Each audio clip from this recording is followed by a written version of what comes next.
ಮನಸ್ಸು ಕೆಟ್ಟಿರಲಿ ಮುನಿದಿರಲಿ ಜನಕಜಾಪತಿ ನಿನ್ನ ಅಭೀಷ್ಟದ ಸ್ಮರಣೆಯ ಅಷ್ಟಾಕ್ಷರ ಮಂತ್ರ ಜಪಿಸುವ ಹಾಗೆ ಬಾರಗ.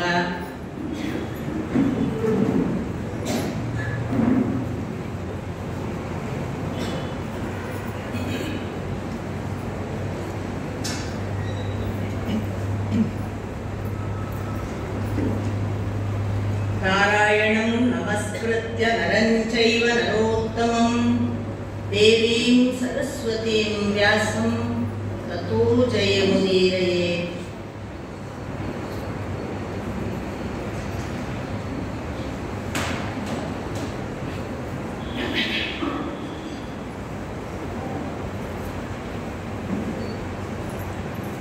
ಸಕಲ ವಿಘ್ನ ನಿವಾರಕನಾದ ಆ ಗಣಪತಿಯನ್ನು ಭಕ್ತಿಪೂರ್ವಕ ನಮಿಸಿ ನೆರೆದಿರುವ ಎಲ್ಲ ಹಿರಿಯರ ಪದತಲಕ್ಕೆ ಹಣೆ ಹಚ್ಚಿ ನಮಸ್ಕಾರ.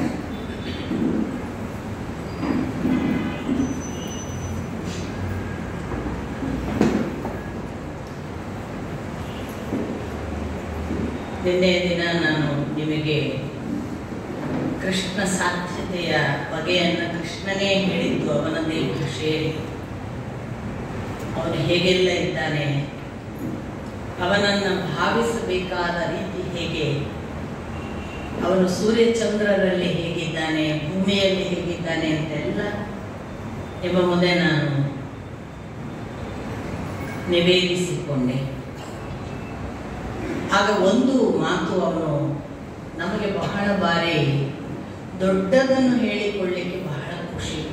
ನಾನು ಅಂಥವ ಇಂಥವ ಅಂತ ಹೇಳುವಾಗ ದೊಡ್ಡ ಸಂಗತಿಗಳನ್ನು ಹೇಳಿಕೊಳ್ಳೋದಕ್ಕೆ ನಮಗೆ ಬಹಳ ಖುಷಿ. ಅದು ಇಲ್ಲದಿದ್ದರೂ ಸ್ವಲ್ಪ ಅದಕ್ಕೆ ಸಕ್ಕರೆ ಬೆಲ್ಲ ಸೇರಿಸಿಯೂ ಹೇಳಬಹುದು. ಆದರೆ ನಾವು ಒಂದು ಕೆಲಸದಲ್ಲಿ ತುಂಬ ಕಡಿಮೆ ಭಾಗ ಅಂತ ಭಾವಿಸುವುದನ್ನು, ಕಡಿಮೆ ಭಾಗ ಭಾವಿಸಬಾರ್ದು ಅನ್ನೋದು ಬೇರೆ ವಿಷಯ, ಭಾವಿಸುವುದನ್ನು ಹೇಳೋದಕ್ಕೆ ಹೋಗೋದಿಲ್ಲ.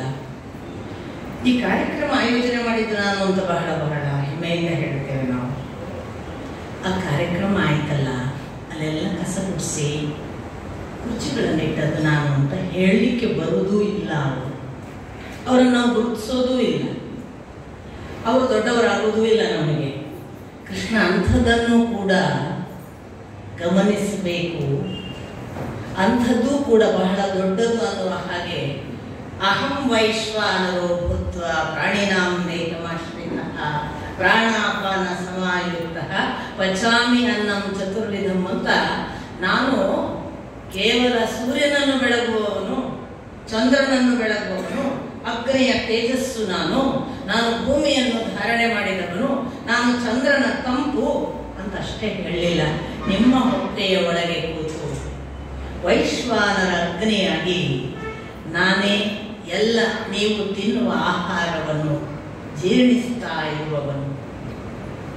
ಹಾಗಾಗಿ ಏನು ತಿನ್ನಬೇಕು, ಏನು ತಿನ್ನಬಾರ್ದು, ಅಹಂ ವೈಶ್ವಾನರೋ ಭೂತ್ವ ಪ್ರಾಣಿನಾಂ ದೇಹಮಾಶ್ರಿತಃ, ಈ ಸರ್ವ ಜೀವರಾಶಿಗಳಲ್ಲಿ ದೇಹದಲ್ಲಿ ಆಶ್ರಯ ಪಡೆದಿದ್ದೇನೆ ಅಂತಾನೆ ಭಗವಂತ.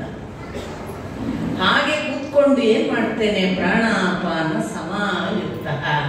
ನಮ್ಮಲ್ಲಿ ಅಪಾನ ಮತ್ತು ಪ್ರಾಣ ಇದರ ಸಮತೋಲ ಸ್ಥಿತಿ ಹೆಚ್ಚು ಕಮ್ಮಿ ಆದಾಗ್ಲೇನೆ ನಮಗೆ ಆಸಿಡಿಟಿ, ಗ್ಯಾಸ್ಟ್ರೈಟಿಸು, ಅಜೀರ್ಣ, ಪಚನ ಆಗೋದಿಲ್ಲ, ಹೆಚ್ಚಾಯಿತು ಇತ್ಯಾದಿ ಇತ್ಯಾದಿ. ಅವನು ಹೇಳ್ತಾನೆ, ನಾನು ಸುಮ್ಮನೆ ಕೂತ್ಕೊಂಡು ಜೀರ್ಣ ಮಾಡೋದಿಲ್ಲಪ್ಪ, ಮತ್ತೆ ನಾನೇನ್ ಮಾಡ್ತೇನೆ ಅಂದ್ರೆ ನಿಮ್ಮ ಪ್ರಾಣ ಮತ್ತು ಅಪಾನಗಳಲ್ಲಿ ಏನು ಅಸಮತೋಲನ ಇದೆ ಅದನ್ನು ಸಮಗೊಳಿಸ್ತೇನೆ, ಸಮಾಯುಕ್ತ.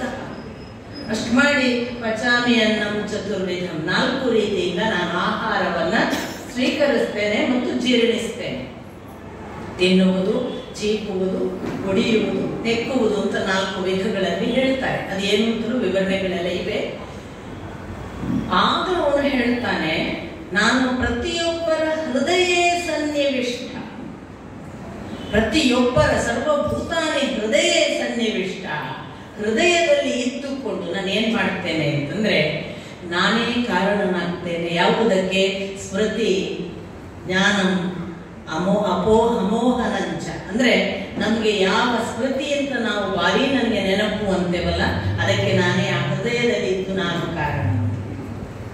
ನಾವು ಬಹಳ ಜ್ಞಾನ ಅಂತ ಹೇಳ್ತೀವಿ, ಆ ಜ್ಞಾನಕ್ಕೆ ಹೃದಯದಲ್ಲಿದ್ದು ನಾನೇ ಕಾರಣ. ಆಮೇಲೆ ನಮಗೆ ಮರೆವು ಅಂತ ಹೇಳ್ತೇವೆ, ಅದು ನಾನು ಹೃದಯದಲ್ಲಿದ್ದು ನಾನೇ ಕಾರಣ. ಇದನ್ನು ಕೃಷ್ಣ ಹೇಳ್ತಾನೆ. ಇಂಥ ಕೃಷ್ಣ ಬೆಳಕಿನ ಬಗ್ಗೆ ಹೇಳುವಾಗ ಸೂರ್ಯ, ಚಂದ್ರ, ತಾರಕ ಎಲ್ಲ ಇದನ್ನ ಆಕ್ಚುಲಿ ಶಶಾಂಕವನ ಪಾವಕ ಅಂತ ಇಲ್ಲಿ ತದ್ಭಾಸಯತೆ ಸೂರ್ಯೋನ ಚಂದ್ರ ತಾರಕ ಅಂತ ಕಠೋಪನಿಷತ್ತಿನಲ್ಲಿ, ಸಾಮಾನ್ಯ ಉಪನಿಷತ್ತಿನ ಅನೇಕ ಶ್ಲೋಕಗಳು ಇಲ್ಲಿ ಮತ್ತೆ ಮತ್ತೆ ರಿಪೀಟ್ ಆಗಿದ್ದಾವೇನೋ ಅನ್ನುವಷ್ಟು ಪುನರಾವರ್ತನೆಯ ಶ್ಲೋಕಗಳು ನಮಗೆ ಸಿಗ್ತವೆ. ಹಾಗೆ ಒಂದು ಮಾತು ಬಂತು, ಸೂರ್ಯ ಚಂದ್ರ ಅಗ್ನಿಯ ಬೆಳಕು ನಾನು. ಬೆಳಕು ಅಂದ್ರೆ ಏನು ಅಂತ ಯಾಜ್ಞವಲ್ಕ್ಯರಿಗೆ ಬೃಹದಾರಣ್ಯಕ ಉಪನಿಷತ್ತಿನಲ್ಲಿ ಯಾಜ್ಞವಲ್ಕ್ಯರ ಜೊತೆಗೆ ಒಂದು ಜನಕರಾಜನ ಸಂಭಾಷಣೆ ಇದೆ. ಜನಕರಾಜ ಬೇಸಿಕಲಿ ಒಬ್ಬ ರಾಜ, ಪ್ರವೃತ್ತಿ ಮಾರ್ಗದವ. ಆದರೆ ಅವನು ನಿವೃತ್ತಿ ಮಾರ್ಗದ ತುದಿಯನ್ನು ತಲುಪಿದ ಮಹಾ ಒಬ್ಬ ವಿದ್ಯಾರ್ಥಿ. ಅವನು ಪಾಠ ಕೇಳಿದ್ದಲ್ಲ ಈ ಯಾಜ್ಞವಲ್ಕ್ಯ ಮೊದಲಾದ ಮಹಾ ಋಷಿಗಳ ಹತ್ರ.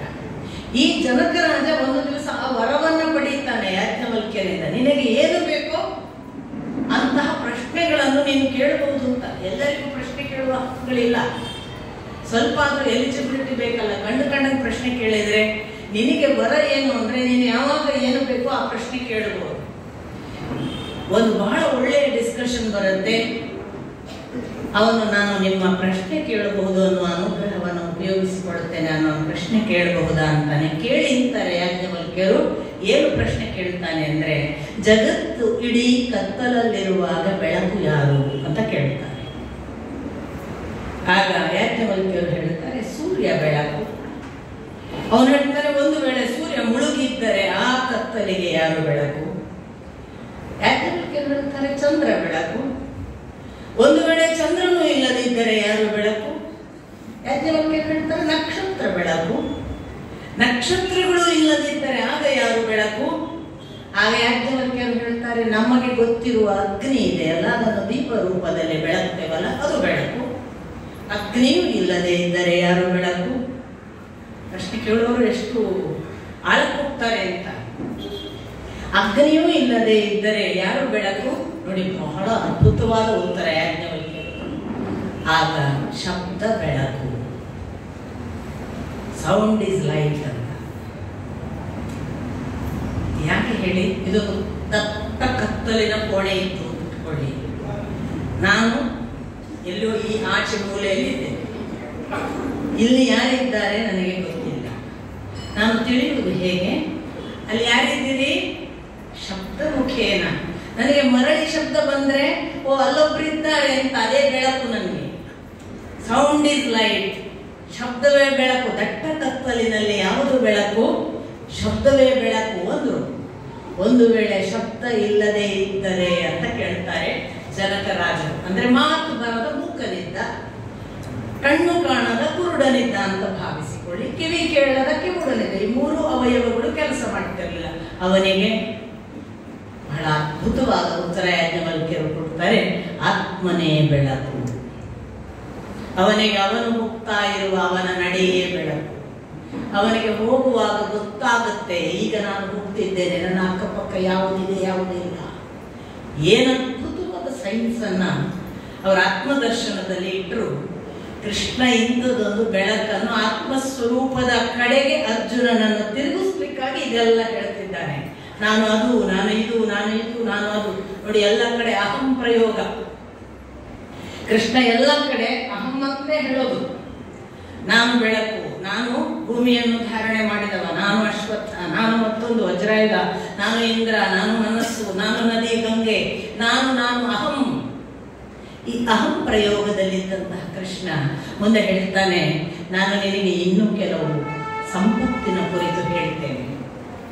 ಅದನ್ನೇ ದೈವಿ ಆಸುರಿ ಸಂಪತ್ ವಿಭಾಗ ಯೋಗ ಅಂತ ಕರೀತಾರೆ. ಕೆಲವರು ಆಸುರಿ ಅನ್ನೋದು ಸಂಪತ್ತು ಹೇಗಾಗುವುದು ಅಂತ ಗಲಾಟೆ ಕೆಲವರದ್ದು. ಅದು ದೈವಿ ಆಸುರಿ ವಿಭಾಗ ಯೋಗ ಬೇಕಾದ್ರೆ ಹೇಳಿ, ಸಂಪತ್ತು ಅಂತ ಹೇಳಬೇಡಿ ಅಂತ. ಆಸುರಿಗಳಿಗೆ ಅವರ ಹತ್ರ ಇರುವುದೇ ಸಂಪತ್ತಲ್ವಾ, ಅದು ಕೆಟ್ಟದು ನಾವು ಹೇಳೋದಪ್ಪ. ಅದರಿಂದ ಅದು ಅವರ ಸಂಪತ್ತು. ಈಗ ಒಬ್ಬ ದುಷ್ಟನಿಗೆ ದುಷ್ಟತನದಿಂದ ಪಡೆದದ್ದೇ ಸಂಪತ್ತು, ಒಳ್ಳೆಯವನಿಗೆ ಒಳ್ಳೆಯತನದಿಂದ ಪಡೆದದ್ದು ಸಂಪತ್ತು. ಹಾಗಾಗಿ ಅದು ಭಿನ್ನ ಯಾಕೆ ಅಂತ ಕೆಲವರದ್ದು. ಏನೋ ಒಟ್ಟಿನಲ್ಲಿ ಎರಡು ಭಿನ್ನ ರೀತಿಯ ಗುಣಗಳಿವೆ. ಆ ಗುಣಗಳೇ ನಮ್ಮ ಸಂಪತ್ತು ಅನ್ನೋದನ್ನ ಈ ಅಧ್ಯಾಯದಲ್ಲಿ ಕೃಷ್ಣ ಸ್ಪಷ್ಟಪಡಿಸ್ತಾನೆ. ದಯವಿಟ್ಟು ನಮ್ಮ ಅಕೌಂಟ್ನಲ್ಲಿ ಎಷ್ಟು ದುಡ್ಡಿದೆ, ನಮಗೀಗ ಬದುಕಿರುವ ಹಣ ಎಷ್ಟು, ನಮ್ಮ ಹತ್ರ ಇರುವ ಆಸ್ತಿ ಯಾರೆಲ್ಲ ಅಪ್ಪ ಕೊಟ್ಟದ್ದು, ಇನ್ಯಾವುದೋ ನಾವು ಖರೀದಿ ಮಾಡಿದ್ದು ಅದು ಎಷ್ಟಿದೆ, ನಮ್ಮ FD ಎಷ್ಟಿದೆ, ಇದರಿಂದ ನಮ್ಮ ಸಂಪತ್ತು ನಿರ್ಣಯ ಆಗುವುದಿಲ್ಲ. ನಮ್ಮ ದೈವಿ ಸಂಪತ್ತು ಅಂತ ನಮಗೆ ಹುಟ್ಟುತ್ತಾ ಕೆಲವು ಇವೆ. ಆ ಸಂಪತ್ತೇ ಸಂಪತ್ತು ಅನ್ನುವ ಅರ್ಥದಲ್ಲಿ ಕೃಷ್ಣ ಮಾತಾಡ್ತಾನೆ. ಕೃಷ್ಣ ಹೇಳ್ತಾನೆ, ದೈವಿ ಸಂಪತ್ತು ಕೆಲವರಿಗೆ ಇದೆ. ಅವು ಯಾವುವು ಅಂದ್ರೆ ಅಭಯಂ, ಯೋಗ ಸಂಸಿದ್ಧಿ, ಜ್ಞಾನ ಮಾರ್ಗ ಸ್ಥಿತ, ಆಮೇಲೆ ತಪಂ, ದಾನಂ, ಯಜ್ಞಂ, ಶಮ, ದಮ, 26 ಇಂಥ ಗುಣಗಳಿವೆ. ಆರ್ಜವಂ, ಆರ್ಧವಂ, ಹ್ರೀಹಿ, ಅಚಾಪಲಂ, ಮತ್ತೆ ಶಾಂತಿ, ತ್ಯಾಗ, ಅಪೈಶುನಂ. ಅಪೈಶುನಂ ಅಂದ್ರೆ ಚಾಡಿ ಹೇಳದೇ ಇರುವುದು. ಮಕ್ಕಳಿಂದ ಶುರುವಾಗುತ್ತೆ ನೋಡಿ. ಪಿಸುಣ ಅಂತ ಕನ್ನಡದಲ್ಲಿ ಪಿಸುಣ ಅಂದ್ರೆ ಶಬ್ದ, ಅದಕ್ಕೆ ಚಾಡಿ ಹೇಳುವುದಕ್ಕೆ. ಪಿಸುಣ ಬುದ್ಧಿ, ಯಾಕೆ ಪಿಸು ಪಿಸು ಪಿಸು ಹೇಳ್ತದಲ್ಲ, ಅದಕ್ಕೂ ಏನು ಯಾರಿತ್ತು ಪಿಸುಣ. ಅಪೈಶುಣ, ಅದು ಅಪೈಶುಣ ಬುದ್ಧಿಯೇ ಇರಬೇಕು. ದೈವಿ ಆಗಬೇಕಾದ್ರೆ ಚಾಡಿ ಹೇಳಬಾರದು. ನೋಡಿ, ನಮ್ಮ ಮನೆಯಲ್ಲಿ ಸಣ್ಣ ಪುಟ್ಟ ಒಂದು 6 ಮಕ್ಕಳಿದ್ದಾವೆ ಕಲ್ಲಹಳ್ಳಿಯಲ್ಲಿ. ಅವು ಆಡ್ಲಿಕ್ಕೆ ಬಿಟ್ಟಿರ್ತೀವಿ ನಾವು ಅಂಗಳದಲ್ಲಿ, ಚೆನ್ನಾಗಿ ಆಡ್ತಿರ್ತವೆ. ಒಂದು ಓಡಿ ಬರ್ತದೆ, ಬಂದು ಮನೆಯಲ್ಲಿ ಯಾರು ಸ್ವಲ್ಪ ಬಾಸ್ ಇದ್ದಾರೆ ಅವರನ್ನು ಹುಡುಕಿ, ನನಗೆ ಅವನು ಹಾಗೆ ಮಾಡಿದ, ನನಗೆ ಇವಳು ಹೊಡೆದಳು ಅಲ್ವಾ. ಇದು ಸಾಮಾನ್ಯ, ಸರ್ವೇ ಸಾಮಾನ್ಯ, ನಿಮ್ಗೆ ಎಲ್ಲರಿಗೂ ಗೊತ್ತಿದೆ. ನಮ್ಮ ಮನೆಯ ಬಹಳ ದೊಡ್ಡ ಅಂದ್ರೆ ದುರಂತದ ಗುಣ ಅಥವಾ ಭಾಗ ಏನು ಅಂದ್ರೆ, ಮನೆಯವರೆಗೂ ತಕ್ಷಣ ನಾವು ಹೋಗಿ ಬಿಡೋದು. ಯಾಕ ನೀನ್ ಯಾಕ ಹಾಗೆ ಮಾಡಿದ್ದು ಅಂತ ಕೇಳಕ್ಕೆ ಅಲ್ವಾ. ನೀನ್ ಹಾಗೆ ಮಾಡಬಾರ್ದೇನು, ಮಕ್ಕಳು ಆಡುವಾಗ ಹಾಗೆ ಮಾಡ್ತಾರ ಅಂತ ಹೋಗಿ ದೊಡ್ಡವರು ಹೇಳೋದು. ನಮ್ಮ ಕಲ್ಲಹಳ್ಳಿಯಲ್ಲಿ ಖಾಯಂ ಒಂದು ಸ್ಟ್ರಿಕ್ಟ್ ರೂಲು. ಅವ ಹಾಗೆ ಬಂದ್ರೆ ಆಟಕ್ಕೆ ಯಾಕೆ ಹೋಗಿದ್ದಿ, ಆಟ ಆಡು, ಏನಾದ್ರೂ ಅಲ್ಲಿ ಚಾಡಿ ತಗೊಂಡು ಬಂದ್ರೆ ಜಾಗ್ರತೆ. ನಮಗೆ ಏನಾದ್ರು ಹೇಳಿದ್ರೆ ನಿನಗೆ ಹೊಡೆಯೋದು. ಚಾಡಿ ಹೇಳತಕ್ಕದ್ದಲ್ಲ. ಅವರು ನಿನ್ನ ಸ್ನೇಹಿತರು, ಸುಖವೋ ದುಃಖವೋ, ಅವ್ರ ಜೊತೆ ಚೆನ್ನಾಗಿರ್ತೀಯೋ ಕೆಟ್ಟದಿರ್ತೀಯೋ ನಿನ್ನ ಹಣೆ ಬರ, ನಿಭಾಯಿಸು. ನಮ್ಮ ಮನೆಯಲ್ಲಿ ನಾವು ಇಂಟರ್ಫಿಯರ್ ಆಗೋದಿಲ್ಲ. ನಾನು ಯಾಕೆ ಹೇಳ್ತೀನಿ ಅಂದ್ರೆ, ಅಲ್ಲಿಂದ ಬೆಳೀತದೆ ಚಾಡಿ ಬುದ್ಧಿ.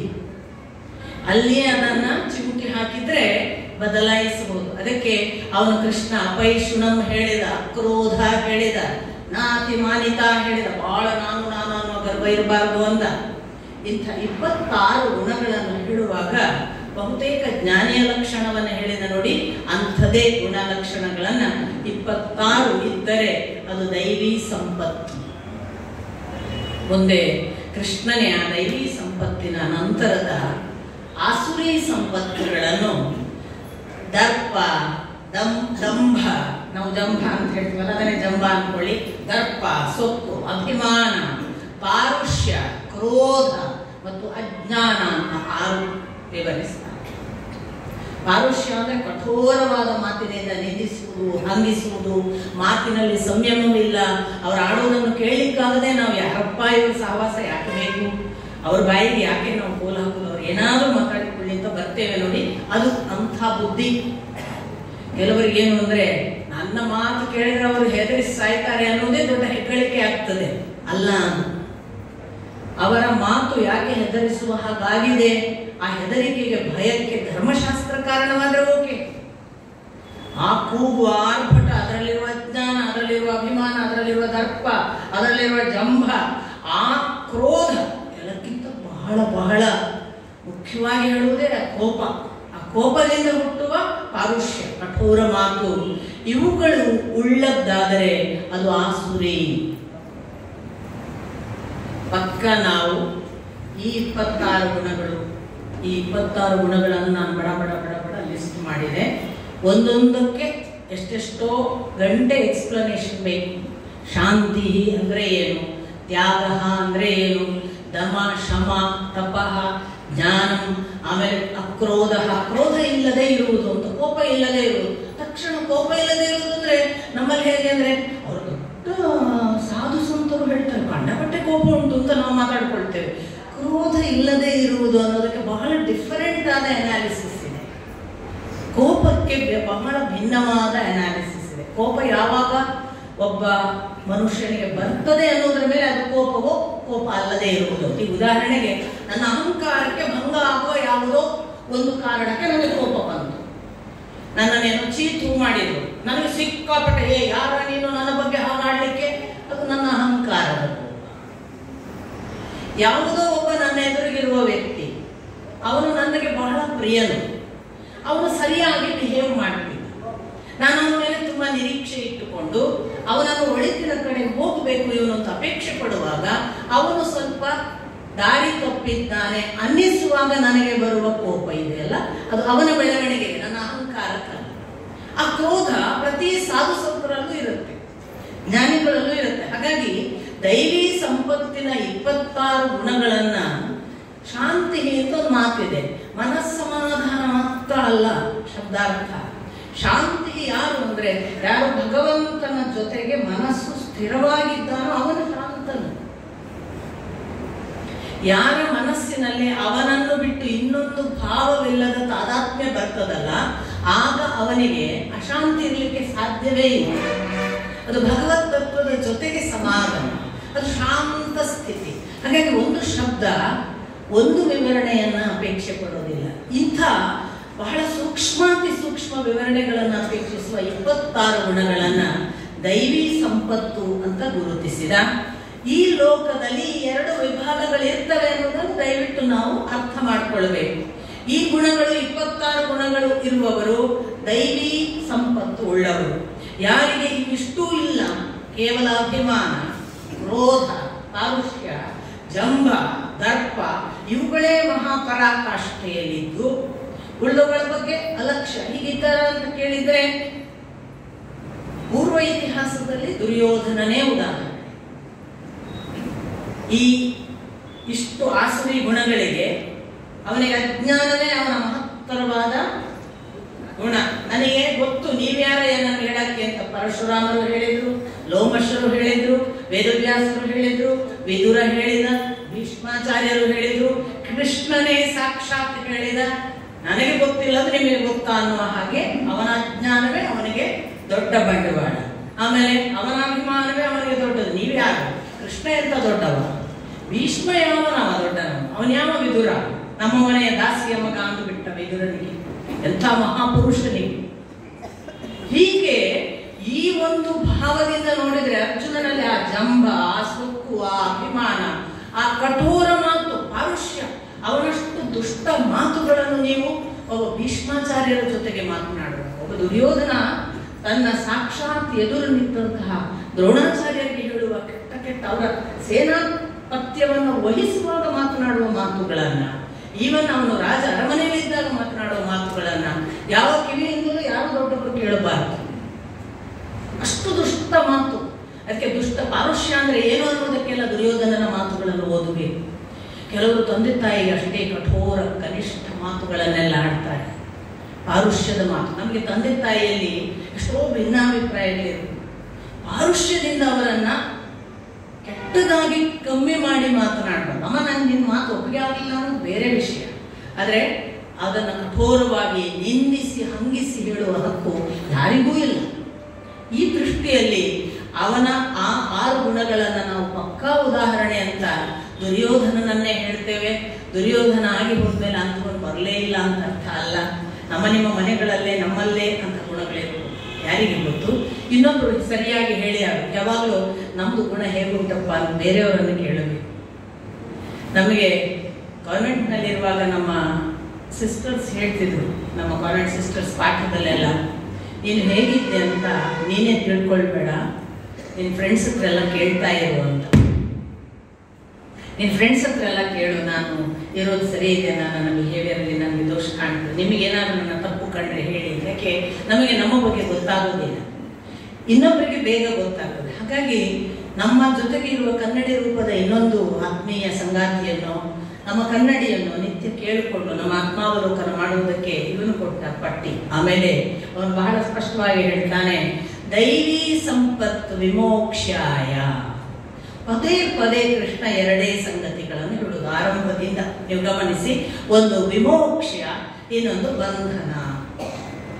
ಆತ್ಮ ಬಂಧನಕ್ಕೆ ಕಾರಣವಾಗುವುದು ಆಸುರಿ ಸಂಪತ್ತು ಮತ್ತು ದೈವಿ ಸಂಪತ್ತು ನಿನ್ನ ಬಿಡುಗಡೆಗೆ ಕಾರಣವಾಗ್ತದೆ. ಸೊ ಇದೆರಡನ್ನು ನೀನು, ದೈವಿ ಸಂಪತ್ತು ಅಂದ್ರೆ ಬಿಡುಗಡೆಗೆ ಕಾರಣವಾಗುವ ಸಂಪತ್ತು, ನನ್ನನ್ನು ಮತ್ತೆ ಮತ್ತೆ ಈ ಬಂಧನದ ಒಳಗೆ ಹಾಕುವ ಸಂಪತ್ತು ಅಂತ ಇದ್ದರೆ, ಗುಣ ಅನ್ನುವ ಶಬ್ದಕ್ಕೆ ಸಂಸ್ಕೃತದಲ್ಲಿ ಹಗ್ಗ ಅಂತ ಒಂದು ಅರ್ಥ ಇದೆ. ಗುಣ ಅಂದ್ರೆ ಕ್ವಾಲಿಟಿ ಅಂತ ಒಂದು ಅರ್ಥದಿಂದ ನಾವು ಈಗ ರೂಢಿಯಿಂದ ಬಳಸುವುದು. ಶಬ್ದಾರ್ಥದ ದೃಷ್ಟಿಯಿಂದ ಗುಣಕ್ಕೆ ಹಗ್ಗ, ಅದಕ್ಕೆ ಗುಣಿಸು ಅಂತ ಬಂದಿರ್ಬೋದು. ಒಂದಕ್ಕೆ ಎರಡನ್ನು ಹೆಣೆಯುವುದು, ಗುಣಿಸುವುದು. ಹಗ್ಗ ಹೆಣೆದಾಗ ಹೆಣೀತಾ ಅದು ಗುಣಿಸು ಆಗಿರ್ಬೋದು. ಗುಣವೇ ಹಗ್ಗ. ನಮ್ಮ ಗುಣ ಅಂತ ನಾವು ಯಾವುದನ್ನು ಭಾವಿಸ್ತೇವಲ್ಲ, ಅದು ಮೋಕ್ಷಕ್ಕೂ ಹಗ್ಗ, ಬಿಡುಗಡೆಗೂ ಹಗ್ಗ. ಬಿಡುಗಡೆ ಆದಾಗ ಅದು ಬಂಧನ, ಮತ್ತು ಬಿಡುಗಡೆ ಆಗೋ ಹೊತ್ತಿಗೆ ಅದು ಬಂಧನ ಆಗಿರ್ತದೆ. ಬಿಡುಗಡೆ ಆಗುವಾಗ ಅದು ಬಿಡಿಸಿಕೊಡ್ತದೆ. ಎರಡಕ್ಕೂ ಹಗ್ಗವೇ ಕಾರಣ. ಅದರಿಂದ ಗುಣ ದೈವಿ ಆದಾಗ ಅದು ನಮ್ಮನ್ನ ಬಿಡುಗಡೆಗೆ ಒಯ್ತದೆ, ಆಸುರಿಯಾದಾಗ ಅದು ಬಂಧನಕ್ಕೆ ಕಟ್ಟಿ ಹಾಕ್ತದೆ ಅಂತ ಕೃಷ್ಣ ಹೇಳಿದ. ಬಹುಶಃ ಇಷ್ಟು ಹೇಳುವಾಗ ಅರ್ಜುನ ಸ್ವಲ್ಪ ಚಿಂತೆಗೆ ಒಳಗಾದನು. ಏನು? ಕೃಷ್ಣ ಹೇಳ್ತಾನೆ, ನೀನು ಸಂಪತ್ ದೈವೀ ಅಭಿಜಾತೋಸಿ ಮಾ ಶುಚಃ. ಅರ್ಥ, ನೀನು ದುಃಖಿಸಬೇಡ ಅರ್ಜುನ, ನಿನಗೆ ಚಿಂತೆ ಬೇಡ. ನೀನು ದೈವೀ ಸಂಪತ್ತುಗಳ ಸಹಿತನಾಗಿ ಬಂದಿದ್ದಿ. ಎಷ್ಟು ಬಾರಿ ಆಯಿತು ನೋಡಿ, ಕೃಷ್ಣ ಎಷ್ಟು ಬಾರಿ ಅರ್ಜುನನನ್ನು ಸರ್ಟಿಫೈ ಮಾಡ್ತಿದ್ದಾನೆ. ನೀನು ದುಃಖಿಸಬೇಡ ಅರ್ಜುನ, ನೀನು ಹುಟ್ಟುತ್ತಲೇ ಅಭಿಜಾತೋಸಿ, ನೀನು ಹುಟ್ಟುತ್ತಲೇ ನಿನ್ನಲ್ಲಿ ಅದು ಇದೆ, ದೈವಿ ಸಂಪತ್ತು. ನಿನಗೆ ಸ್ವಭಾವತಃ ಒಳ್ಳೆಯ ಗುಣಗಳಿವೆ. ನೀನು ಮಾ ಶುಚಃ, ದುಃಖಿಸಬೇಡ ಅಂತ ಹೇಳಿ ಮುಂದುವರಿತಾ ಕೃಷ್ಣ ಹೇಳ್ತಾನೆ, ಈ ದೈವಿ ಮತ್ತು ಆಸುರಿ ಸಂಪತ್ತುಗಳೇ ನಮ್ಮ ಎಲ್ಲ ಕ್ರಿಯೆಗಳನ್ನ ನಿರ್ಣಯ ಮಾಡುತ್ತವೆ. ಆದ್ದರಿಂದ ದೈವಿ ಸಂಪತ್ತು ಇರುವವರ ಬಗ್ಗೆ ನಾನೀಗ ವಿಸ್ತಾರವಾಗಿ ಹೇಳಿದ್ದೇನೆ ಅಂತಾನೆ. ಇಂಟ್ರೆಸ್ಟಿಂಗ್ಲಿ 26 ಹೆಸರುಗಳನ್ನು ಗುಣಲಕ್ಷಣದ ಆ ಪಟ್ಟಿ ಮಾಡ್ತಾನೆ ಹೊರತು ವಿವರಿಸೋದಿಲ್ಲ. ವಿಸ್ತರಶಃ ಪ್ರೋಕ್ತಂ ಅಂತ ಹೇಳ್ತಾನೆ.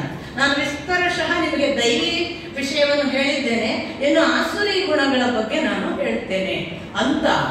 ಇಂಟ್ರೆಸ್ಟಿಂಗ್ಲಿ ಇಡೀ ವಿಭಾಗ, ಅಧ್ಯಾಯ ಸಂಪೂರ್ಣ ಏನು ಆಸುರಿ ವಿವರಣೆಯೇ ಕೊಡೋದು, ದೈವಿ ವಿವರಣೆಯೇ ಇಲ್ಲ. ಯಾಕೆ ಹೇಳಿ? ಕೆಟ್ಟದ್ದಕ್ಕೆ ಬಹಳ ವಿವರಣೆ, ಒಳಿತಿಗೆ ಒಂದೇ ವಿವರಣೆ, ಸತ್ಯ ಒಂದೇ ವಾಕ್ಯ, ಸುಳ್ಳು ಸಾವಿರಾರು ವಾಕ್ಯ, ಕೆಡುಕು ನೂರಾರು ಥರದಲ್ಲಿ ಹೇಳಿದಾಗಲೂ ಕೆಡುಕಿನ ವ್ಯಾಪ್ತಿ ಮುಗಿಯುವುದೇ ಇಲ್ಲ. ಒಳಿತು ಒಂದೇ, ಧರ್ಮ ಒಂದೇ, ಅಧರ್ಮ ಸಾವಿರಾರು. ಹಾಗಾಗಿ ಇಡೀ ಸಂಪತ್ ವಿಭಾಗ ಯೋಗದಲ್ಲಿ ಅವನು ದೈವಿಯನ್ನು ಪ್ರಥಮ ಒಂದು ಪ್ಯಾರಾಗ್ರಾಫಿನ ಒಂದು ಮಂತ್ರ ಮುಗಿದೋಯ್ತು.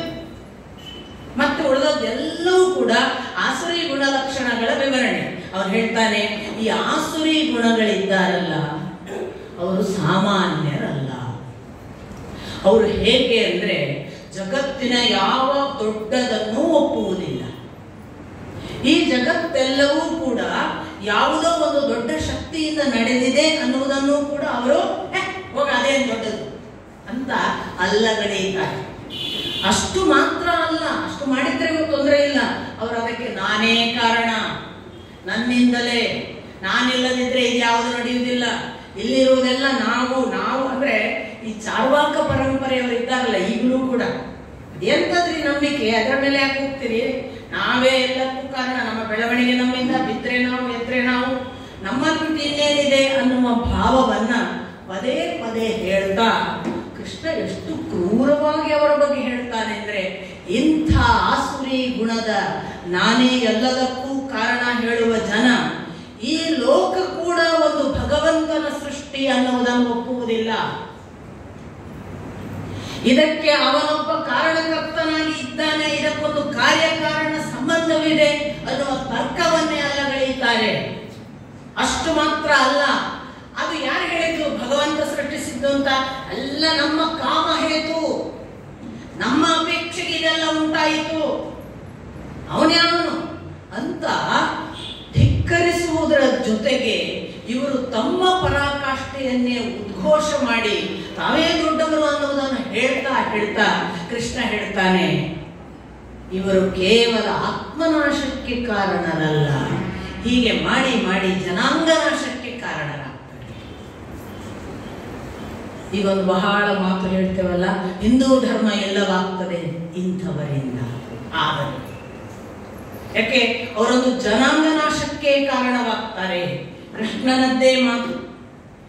ಅಷ್ಟು ಅವರು ಪ್ರಬಲವಾಗಿ ಅದನ್ನೇ ಹೇಳುವುದರಿಂದ ಅವರಿಗೆ ಅದೇ ಹಠ. ಭರತ ಪಟ್ಟಾಭಿಷಿಕ್ತನಾಗಬೇಕು ಅಂದಾಗ ಭರತನಿಗೆ ಪಟ್ಟಾಭಿಷೇಕದ ಅಪೇಕ್ಷೆಯೇ ಇಲ್ಲ ಅಂತ ಹೇಳಿ ಅವನ ಕಾಡಿಗೆ ರಾಮನನ್ನ ಕರೆಯಲಿಕ್ಕೆ ಬರ್ತಾನೆ. ರಾಮನಿಗೆ ಗೊತ್ತಿಲ್ಲ ಇವನಿಗೆ ಪಟ್ಟಾಭಿಷೇಕ ಆಗಿಲ್ಲ ಅಂತ.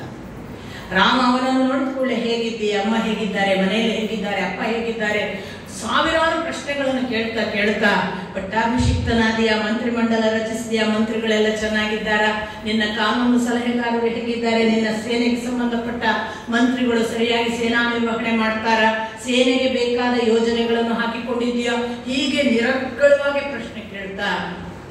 ಕೆಲವರಿದ್ದಾರೆ ಅವರ ಧರ್ಮಿಗಳು, ಧರ್ಮವನ್ನು ಒಳಿತನ್ನು ಒಪ್ಪುವುದಿಲ್ಲ.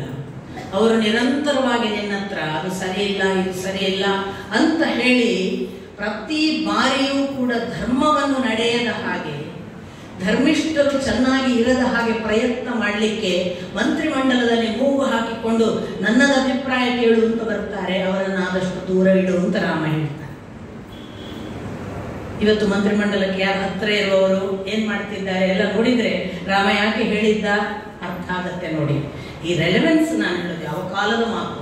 ಅದನ್ನೇ ಕೃಷ್ಣ ಹೇಳಿದ, ಇವರು ಇವತ್ತು ಆತ್ಮನಾಶಕ್ಕೆ ಮಾತ್ರ ಕಾರಣರಲ್ಲ, ಇವರು ಇಡೀ ಜನಾಂಗ ನಾಶಕ್ಕೆ ಕಾರಣರಾಗ್ತಾರೆ.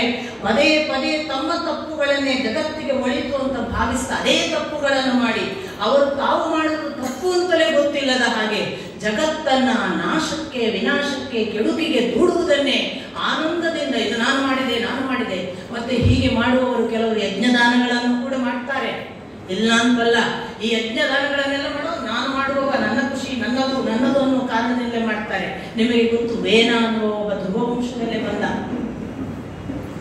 ಆ ವೇನ ಹೀಗೆ ಯಾವ ಯಜ್ಞ ಹೋಮ ಹವನಗಳನ್ನು ಮಾಡಿದ್ರು ನನಗೆ ಅರ್ಪಿಸಬೇಕು, ದೇವತೆಗಳಿಗಲ್ಲ, ನಾನು ಮಾಡಿಸುವವ, ನೀವ್ಯಾರು ಎಲ್ಲ.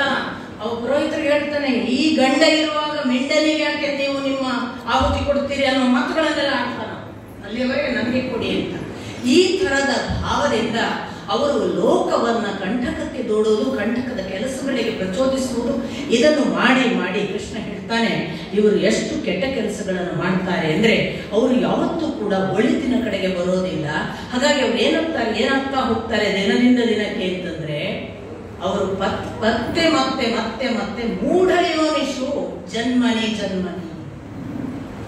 ಅವರು ಬರ್ಬರ್ತಾ ಪ್ರತಿ ಜನ್ಮದಿಂದ ಜನ್ಮಕ್ಕೆ ಅಧ ಯೋನಿಯಲ್ಲಿ, ಕೆಟ್ಟ ಯೋನಿಯಲ್ಲಿ ಇರುವ ಸ್ಥಿತಿಗಿಂತ ಕೆಟ್ಟ ಯೋನಿಯಲ್ಲಿ ಬೀಳ್ತಾರೆ.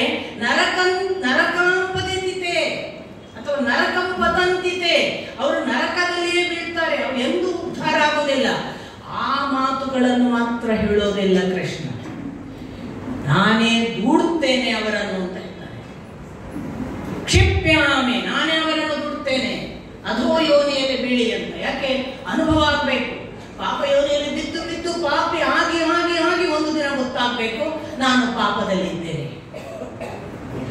ಹಾಗೆ ಅವರನ್ನ ನಾನೇ ದೂಡಿ ಅವರು ಮತ್ತೆ ಮತ್ತೆ ಕೆಟ್ಟ ಕೆಟ್ಟ ಅಧೋ ಯೋನಿಯಲ್ಲಿ ಹುಟ್ಟು ಹಾಗೆ ಮಾಡ್ತೀನಿ. ಆ ಬಳಿಕ ಅವರು ಉದ್ಧಾರ ಆಗುವುದಕ್ಕೆ ಏನಾದರೂ ಸಾಧ್ಯತೆ ಇದೆಯಾ ಅಂತ ನಮಗೊಂದು ಪ್ರಶ್ನೆ ಬರುತ್ತೆ. ಯಾಕೆ ಹೀಗಾಗುತ್ತೆ? ಇನ್ನೊಂದು ಪ್ರಶ್ನೆ ಕೇಳಿದ್ದ ಅರ್ಜುನ, ಅನಿಚ್ಛಿನ್ನಂ ಅಪಿ ಬಲಾ ಇವ ನಿಯೋಜಯತಿ. ಕೇಶವ, ಕೆಲವೊಮ್ಮೆ ನಮ್ಗೆ ಇಷ್ಟ ಇರುವುದಿಲ್ಲ, ಆಗಲೂ ನಾವು ಕೆಟ್ಟ ಕೆಲಸ ಹೋಗ್ತೇವಲ್ಲ, ಯಾಕೆ ಅಂತ ಕೇಳಿದ್ದ ಹಿಂದೆ ಒಂದು ಅಧ್ಯಾಯದಲ್ಲಿ. ಆಗ ಕೃಷ್ಣ ಉತ್ತರ ಕೊಟ್ಟಿದ್ದ, ಕಾಮಯೇಷ ಕ್ರೋಧಯೇಷ ರಜೋಗುಣ ಸಮುದ್ರ. ಅದು ಕಾಮ ಕ್ರೋಧ ಅನ್ನುವ ರಜೋಗುಣಗಳ ಪರಿಣಾಮವಾಗಿ ಕಾರಣವಾಗಿ ಹಾಗಾಗತ್ತಪ್ಪ ಅಂತ ಇವತ್ತು ಪುನಃ ಹೇಳ್ತಾನೆ ಈ ಅಧ್ಯಾಯದಲ್ಲಿ ಕೃಷ್ಣ. ಹೀಗೆ ಯಾಕಾಗ್ತದೆ ಅಂತಂದ್ರೆ, ಕಾಮ ಕ್ರೋಧ ತಥಾ ಲೋಭ ತ್ರಿವಿಧಂ ನರಕಸ್ಯ ದ್ವಾರಂ. ಈ ನರಕದಲ್ಲಿ ಯಾಕೆ ಬೀಳ್ತಾರೆ, ನರಕ ಯೋನಿಯಲ್ಲಿ ಪ್ರಪಂತಿತೆ. ಯಾಕೆಂದ್ರೆ ಈ ನರಕಕ್ಕೆ 3 ದಾರಿ: ಕಾಮ, ಕ್ರೋಧ ತಥಾ ಲೋಭ. ಕಾಮ, ಕ್ರೋಧ, ಲೋಭ ಅನ್ನುವ 3 ದಾರಿ ಉಂಟಲ್ಲ, ಅದು ನಮ್ಮನ್ನ ನರಕದ ದಾರಿಗೆ ದೂಡುತ್ತದೆ. ನಾನು ಬಹಳ ಬಾರಿ ಹೇಳೋದು, 3 ಯಾಕೆ ಹೇಳಿದ ಕೃಷ್ಣ? ಆರಿತ್ತಲ್ಲ, 3 ಹೇಳಿದ ನರಕಕ್ಕೆ 3 ದಾರಿ. ಆಮೇಲೆ ಮುಂದೆ ಅದನ್ನು ಹೇಳ್ತಾನೆ, ಏತತ್ ತ್ರಯಂ ತ್ಯಜೇತ್ ತಸ್ಮಾತ್. ಆದ್ದರಿಂದ ಈ 3 ತ್ಯಜಿಸು. ಈ 3 ಅಂದ್ರೆ ಕಾಮ, ಕ್ರೋಧ, ಲೋಭಗಳನ್ನು ತ್ಯಜಿಸು ಅಂದ. ಯಾಕೆ 3 ಮತ್ತೆ ಉಳಿದದ್ದನ್ನು ಮೋಹ, ಮದ, ಮತ್ಸರ ಯಾಕೆ ಹೇಳಲಿಲ್ಲ? ನನ್ನ ತಮಾಷೆಯಾಗಿ ಭಾವಿಸುವುದು. ನನಗೆ ಗೊತ್ತಿಲ್ಲ ವ್ಯಾಖ್ಯಾನಕಾರರ ಜಿಜ್ಞಾಸೆ ಏನು ಅಂತ ನಾನು ಕೂಡ ಗಮನಿಸಿಲ್ಲ. ನನಗೆ ಅನ್ನಿಸಿದ್ದು ಕಾಮಕ್ಕೆ ಮೋಹ ಒಂದಕ್ಕೆ ಒಂದು ಫ್ರೀ. ಕ್ರೋಧ ಯಾವಾಗ ಬರ್ತದೆ? ಕಾಮ ಯಾವಾಗ ಉಂಟಾಗ್ತದೆ? ಮೋಹದಿಂದ. ಮದ ಇದ್ದಾಗ ಕ್ರೋಧ, ಮತ್ಸರ ಇದ್ದಾಗ ಲೋಭ. ನನ್ನ ಒಳಗೆ ಲೋಭ ಇದ್ರೆ ಮತ್ಸರ ತಾನೇ ತಾನಾಗಿ ಅದರ ಬೆನ್ನ ಹಿಂದೆ. ನನಗೆ ಲೋಭಾಕಾಂಕ್ಷೆ ಬರುವುದು ಯಾವಾಗ? ಜಿಪುಣತ್ವ, ಅವ್ರ ಹತ್ರ ಬಹಳ ಇದೆ, ನನ್ನ ಹತ್ರ ಇಲ್ಲ ಅನ್ನೋ ಮತ್ಸರ ಇದ್ದಾಗ. ಹಾಗಾಗಿ ಬಹುಶಃ ಅವನು ಕೃಷ್ಣ ಬಹಳ ಬ್ರೀಫ್ ಆಗಿ ಹೇಳೋದೇ ಹೆಚ್ಚು. 3 ಹೇಳಿದ್ರೆ ನಿಮ್ಗೆ ತಿಳಿಬೇಕು, 6 ತ್ಯಜಿಸಿ ಅಂತ. ಹಂಗಾಗಿ ಹೇಳಿರ್ಬೋದು. ನಾವು ಖುಷಿ ಪಡ್ಬೋದಲ್ವಾ? ಒಂದು ಚಾನ್ಸ್ ಇದೆ. ಕೃಷ್ಣ ಹಂಗೂ ಒಂದು ಚಾನ್ಸ್ ಕೊಟ್ಟಿದ್ದಾನೆ. 3 ಬಿಟ್ರೆ ಸಾಕು ಹೇಳಿದ್ದಾನೆ. ಮಾನ ಮರ್ಯಾದೆ 3 ಅದಲ್ಲ, ಕಾಮ, ಕ್ರೋಧ, ಲೋಭ 3 ಬಿಟ್ರೆ ಸಾಕು ಅಂದಿದ್ದಾನೆ. ಆ 3 ತ್ಯಜಿಸಿದ್ರೆ ಪರವಾಗಿಲ್ಲ, ಮದ, ಲೋಭ ಅಲ್ಲ, ಮದ, ಮೋಹ, ಮತ್ಸರ ಇಟ್ಕೊಳ್ಬಹುದು ಅಂದಿದ್ದಾನೆ ಅಂತೇನಾದ್ರು ನಮ್ಗೊಂಥರ ಸೇಫ್ ಝೋನ್ ಹುಡುಕ್ತಿವಲ್ಲ, 3 ಬಿಡ್ಲಿಕ್ಕೆ ಹೇಳಿಲ್ಲ ಪುಣ್ಯಾತ್ಮ. ಹಾಗಲ್ಲ ಅಂತ ನಾನು ಭಾವಿಸಿ. ಅವನು 6 ಬಿಡ್ಲಿಕ್ಕೆ ಹೇಳಿದ್ದಾನೆ. ಬಟ್ ನಮಗೆ ಸೂಕ್ಷ್ಮವಾಗಿ ಹಿಂಟು ಕೊಡೋದು. ಭಗವಂತ ಸಂಪೂರ್ಣ ತೆರೆದಿಡದೆ ಇದ್ರೆ ಏನ್ ಮಾಡ್ತೀರಿ ನೋಡೋಣ ಅಂತ ಕೆಲವೊಮ್ಮೆ ಸ್ವಲ್ಪ ತೋರಿಸಿ ನೋಡ್ತಾನೆ. ಬುದ್ಧಿ ಬರುತ್ತಾ ಇಲ್ವಾ ನೋಡೋಣ ಅಂತ. ಆ ಅರ್ಥದಲ್ಲಿ ಹಾಗೇನಾದ್ರೂ ಮಾಡಿರ್ಬೋದು ಏನೋ. ಕೃಷ್ಣ ಸ್ವಲ್ಪ ಕುಚೇಷ್ಟೆಯ ಮನುಷ್ಯ ಕೂಡ. ಅವನು ನಮ್ಮನ್ನ ಸರಿದಾರಿಗೆ ತರಲಿಕ್ಕೆ ಕೆಲವೊಮ್ಮೆ ಈ ತರದ ಸಣ್ಣ ಪುಟ್ಟ ಚೇಷ್ಟೆಗಳನ್ನು ಮಾಡ್ತಾನೆ. ನನಗಂತೂ ಅದು ಹಾಗೆ ಅರ್ಥವಾಯಿತು. ನಾನು 3 ಬಿಡೋದು ಅಂದ್ರೆ 6 ಬಿಟ್ಟಾಗಲೇ, ಇಲ್ಲದಿದ್ರೆ ಸಾಧ್ಯ ಇಲ್ಲ ಅಂತ ಭಾವಿಸಿದ್ದೇನೆ. ಈ 3 ಬಿಡಬೇಕು. ಈ 3 ಬಿಡುವುದಕ್ಕೆ ಅಷ್ಟು ಇಷ್ಟು ಪ್ರಯತ್ನಗಳು ಸಾಲುವುದಿಲ್ಲ. ಎಲ್ಲ ರೀತಿಯಿಂದ ಪ್ರಯತ್ನಗಳನ್ನು ಮಾಡಿದವನು ನಿಧಾನಕ್ಕೆ. ಕೃಷ್ಣ ಹೇಳ್ತಾನೆ ನೋಡಿ, ಒಂದು ಮಾತು ನಾವು ಗಮನಿಸಬೇಕು. ಕೆಟ್ಟವನು ಕಾಯಂ ಕೆಟ್ಟವನೇ ಅಂತ ಒಂದು ಕಡೆ ಹೇಳಿಲ್ಲ.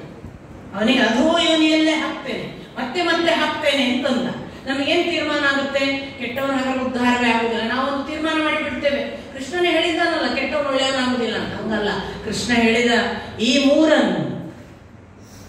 ಬಿಡುವ ಮತ್ತು ಬಿಡುವುದರ ಜೊತೆಗೆ ಸತತವಾಗಿ ಬದಲಾವಣೆಗೆ ಪ್ರಯತ್ನಿಸಿ ಒಳಿತಿನ ಕಡೆಗೆ ನಮ್ಮನ್ನು ನಾವು ಪರಿವರ್ತಿಸಿಕೊಳ್ಳಿಕ್ಕೆ ನಿರಂತರವಾಗಿ ಭಕ್ತಿ ಇಟ್ಟು ನೀನು ಯಾರೇ ಪ್ರಯತ್ನ ಪಟ್ಟರೂ ಅವನು ನಿಧಾನಕ್ಕೆ ಉದ್ಧಾರ ಆಗ್ತಾನೆ. ಇದು ಕೃಷ್ಣನದ್ದೇ ಮಾತು.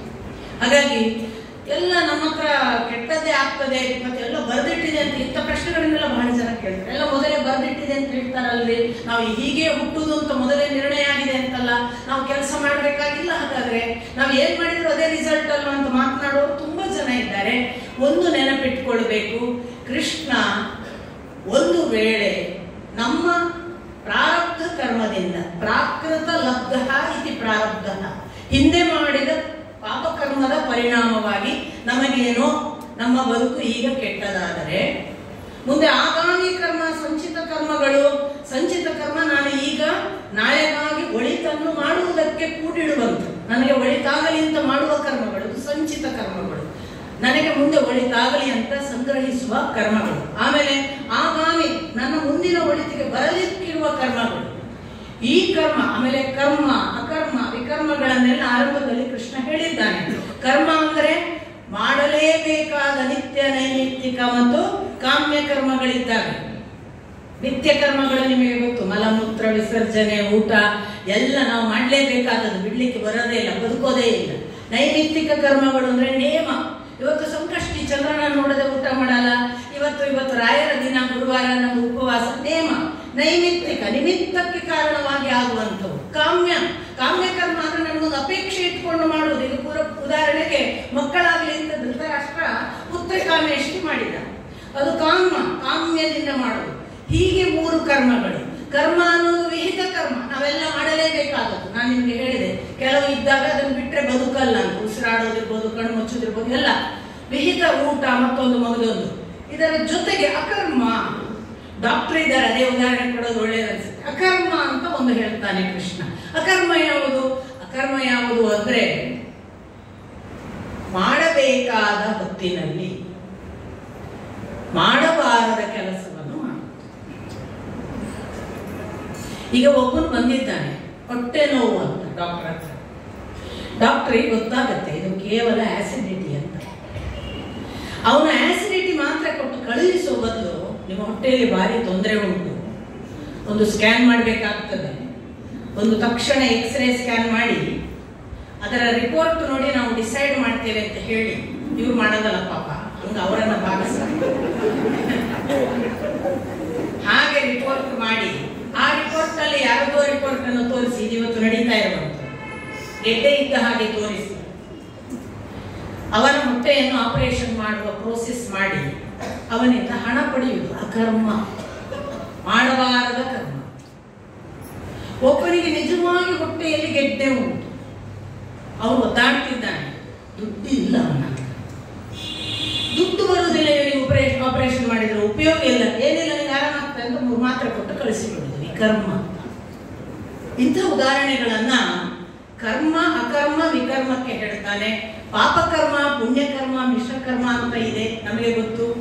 ಪಾಪಕರ್ಮ, ಪುಣ್ಯಕರ್ಮ, ಮಿಶ್ರಕರ್ಮಕ್ಕೆ ನಾವೇ ಡಿಫೈನ್ ಮಾಡ್ಕೋಬೇಕು. ನಮಗೆ ಯಾವುದು ಪಾಪ, ಯಾವುದು ಪುಣ್ಯ, ಯಾವುದು ಮಿಶ್ರ ಫಲವನ್ನು ಕೊಡುವುದು ಇದೆಲ್ಲ. ಹೀಗೆ ಕರ್ಮದ ಬಹಳ ವಿಸ್ತಾರ ವಿವರಣೆಗಳೆಲ್ಲ ಇವೆ. ಈ ಕರ್ಮಗಳ ಮೂಲಕ ನೀನು ನಿನ್ನನ್ನು ಉದ್ಧರಿಸಲಿಕ್ಕೆ ಬರ್ತದೆ ಅಂತಾನೆ ಕೃಷ್ಣ. ಅಕರ್ಮ ಮಾಡಬೇಡ, ವಿಕರ್ಮ ಮಾಡಬೇಡ, ಕರ್ಮ ಬಿಡಬೇಡ, ಫಲ ಅಪೇಕ್ಷೆ ಪಡಬೇಡ ಎಲ್ಲ ಹೇಳಿದಾನೆ ಹಿಂದೆ. ಆ ಮೂಲಕ ನೀನು ನಿನ್ನ ಆತ್ಮವನ್ನು ಉದ್ಧರಿಸುವ ಕೆಲಸವನ್ನು ಮಾಡ್ತಾ ಬಂದ್ರೆ ನೀನು ಒಂದು ಹಂತಕ್ಕೆ ಬರ್ತಿ. ಹೇಗೆ ಬರ್ತಿ ಅಂದ್ರೆ ಉದ್ಧಾರ ಆಗ್ತಾ ಆಗ್ತಾ ಆಗ್ತಾ ನನ್ನ ಸಮೀಪಕ್ಕೆ ಬರುವವರೆಗೂ ಚಾನ್ಸ್ ಇದೆ ಅಂತಾನೆ ಕೃಷ್ಣ. ಇದು ಅನೇಕರಿಗೆ ನಿತ್ಯನಾರಕಿ ಕಾನ್ಸೆಪ್ಟ್ ಅಂತ ಒಂದಿದೆ. ಇದನ್ನ ನಾನು ಹೆಸರು ಹೇಳೋದಿಲ್ಲ, ಒಂದು ಸಿದ್ಧಾಂತದವರು ನಂಬ್ತಾರೆ. ನಿತ್ಯ ನರಕಿಗಳು, ಅವನು ಯಾವತ್ತೂ ನರಕದಲ್ಲೇ ಇರುವವರು ಉದ್ಧಾರ ಆಗುವುದಿಲ್ಲ ಅಂತ. ಇದನ್ನ ಸಾಕ್ಷಾತ್ ರಮಣರು, ನಾನು ಹಿಂದಿನವರು ಹೇಳಿದ್ರೆ ಬಹಳ ಹಿಂದಿನದಾಗುತ್ತೆ, ಸಾಕ್ಷಾತ್ ರಮಣರು ಹೇಳ್ತಾರೆ, ಕರ್ಮ ಒಂದು ನಿನ್ನ ಹಣೆಯಲ್ಲಿ ಬರೆದದ್ದು ಇದ್ದರೆ ನೀನು ಸತತ ಪ್ರಯತ್ನದಿಂದ ನಿನ್ನ ಕರ್ಮವನ್ನೇ ಬದಲಾಯಿಸಬಹುದು ಅಂತ. ಪ್ರಯತ್ನ ಯಾವುದರಿಂದ? ಭಗವಂತನ ಅನುಗ್ರಹ ಮತ್ತು ನಿನ್ನ ಸಾಕ್ಷಾತ್ ನಿಷ್ಠೆ ಭಕ್ತಿ ಸಾಧ್ಯ ಅನ್ನೋದನ್ನು ಶ್ರೀ ರಮಣರು ಹೇಳ್ತಾರೆ. ಇದು ಒಂದು ಭಾಗ.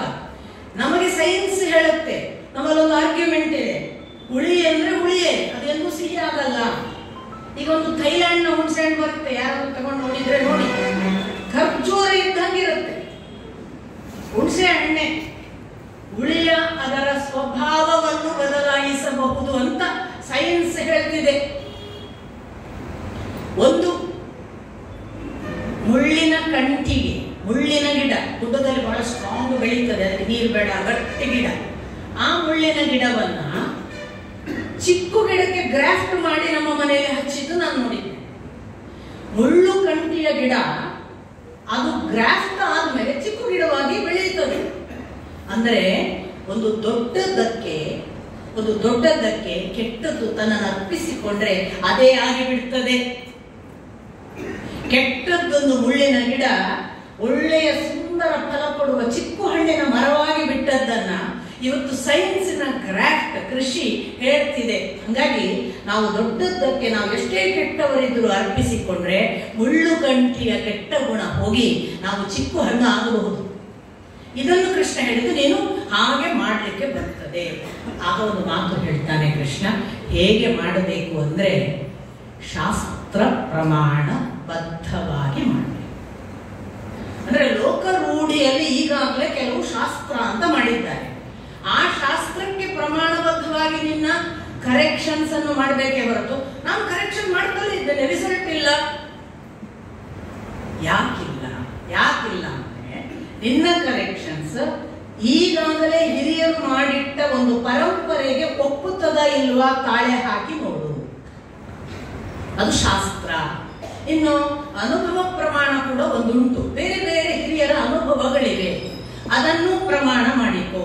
ಕೆಲವೊಮ್ಮೆ ಅನುಭವ ಪ್ರಮಾಣ ಅಂದಾಗ ಸಾಕ್ಷಾತ್ ನನ್ನ ಅನುಭವವೇ ಪ್ರಮಾಣ ಆಗ್ಬೋದು. ಇಷ್ಟರವರೆಗೆ ಶ್ರೀರಮಣರ ಹಾಗೆ ಯಾರಿಗೂ ಆಗಿಲ್ಲಪ್ಪ. ರಮಣರ ಅನುಭವ ಸುಳ್ಳ, ಅದು ಅವರ ಅನುಭವವೇ ಪ್ರಮಾಣ. ಹಾಗೆಲ್ಲ ನೋಡ್ಲಿಕ್ಕುಂಟು ಅನ್ನೋದನ್ನ ಶಾಸ್ತ್ರ ಪ್ರಮಾಣ ಮಾಡಿಕೋ. ನೀನು ಶಾಸ್ತ್ರವನ್ನು ಪ್ರಮಾಣ ಮಾಡಿಕೊಳ್ಳದೆ ನಡೆದರೆ ನೀನು ಅದನ್ನು ಸಾಧಿಸಲಿಕ್ಕೆ ಆಗುವುದಿಲ್ಲ ಅಂತ ಮುಕ್ತಾಯ ಮಾಡ್ತಾನೆ. ಈ ಅಧ್ಯಾಯ ಓದಿದ ಕೂಡಲೇ ನನಗೆ ಒಂದು ದೊಡ್ಡ ಪ್ರಶ್ನೆ ಬಂತು. ಶಾಸ್ತ್ರೀಯವಾಗಿ ನಡೆಯದೇ ಇರುವ ಎಷ್ಟೋ ಜನ ಇಲ್ವಾ? ಅವ್ರಿಗೆ ಎಷ್ಟು ಒಳ್ಳೆಯವರು ಇರ್ತಾರೆ. ಈಗ ನಿನ್ನೆ ನಾವು ಹೇಳಿದ ಅವಧೂತರು ಯಾವ ಶಾಸ್ತ್ರ ಪಾಲನೆ ಇಲ್ಲ, ಆದ್ರೆ ಅವರಷ್ಟು ತೇಜಸ್ವಿ, ಅವರಷ್ಟು ಭಗವಂತನ ಸಮೀಪದವರು ಅನ್ನುವ ಭಾವ, ಅವರಲ್ಲಿರುವ ಪ್ರೇಮ, ಅವರಲ್ಲಿರುವ ಎಲ್ಲರನ್ನು ಒಂದೇ ತರ ನೋಡುವ ಗುಣ.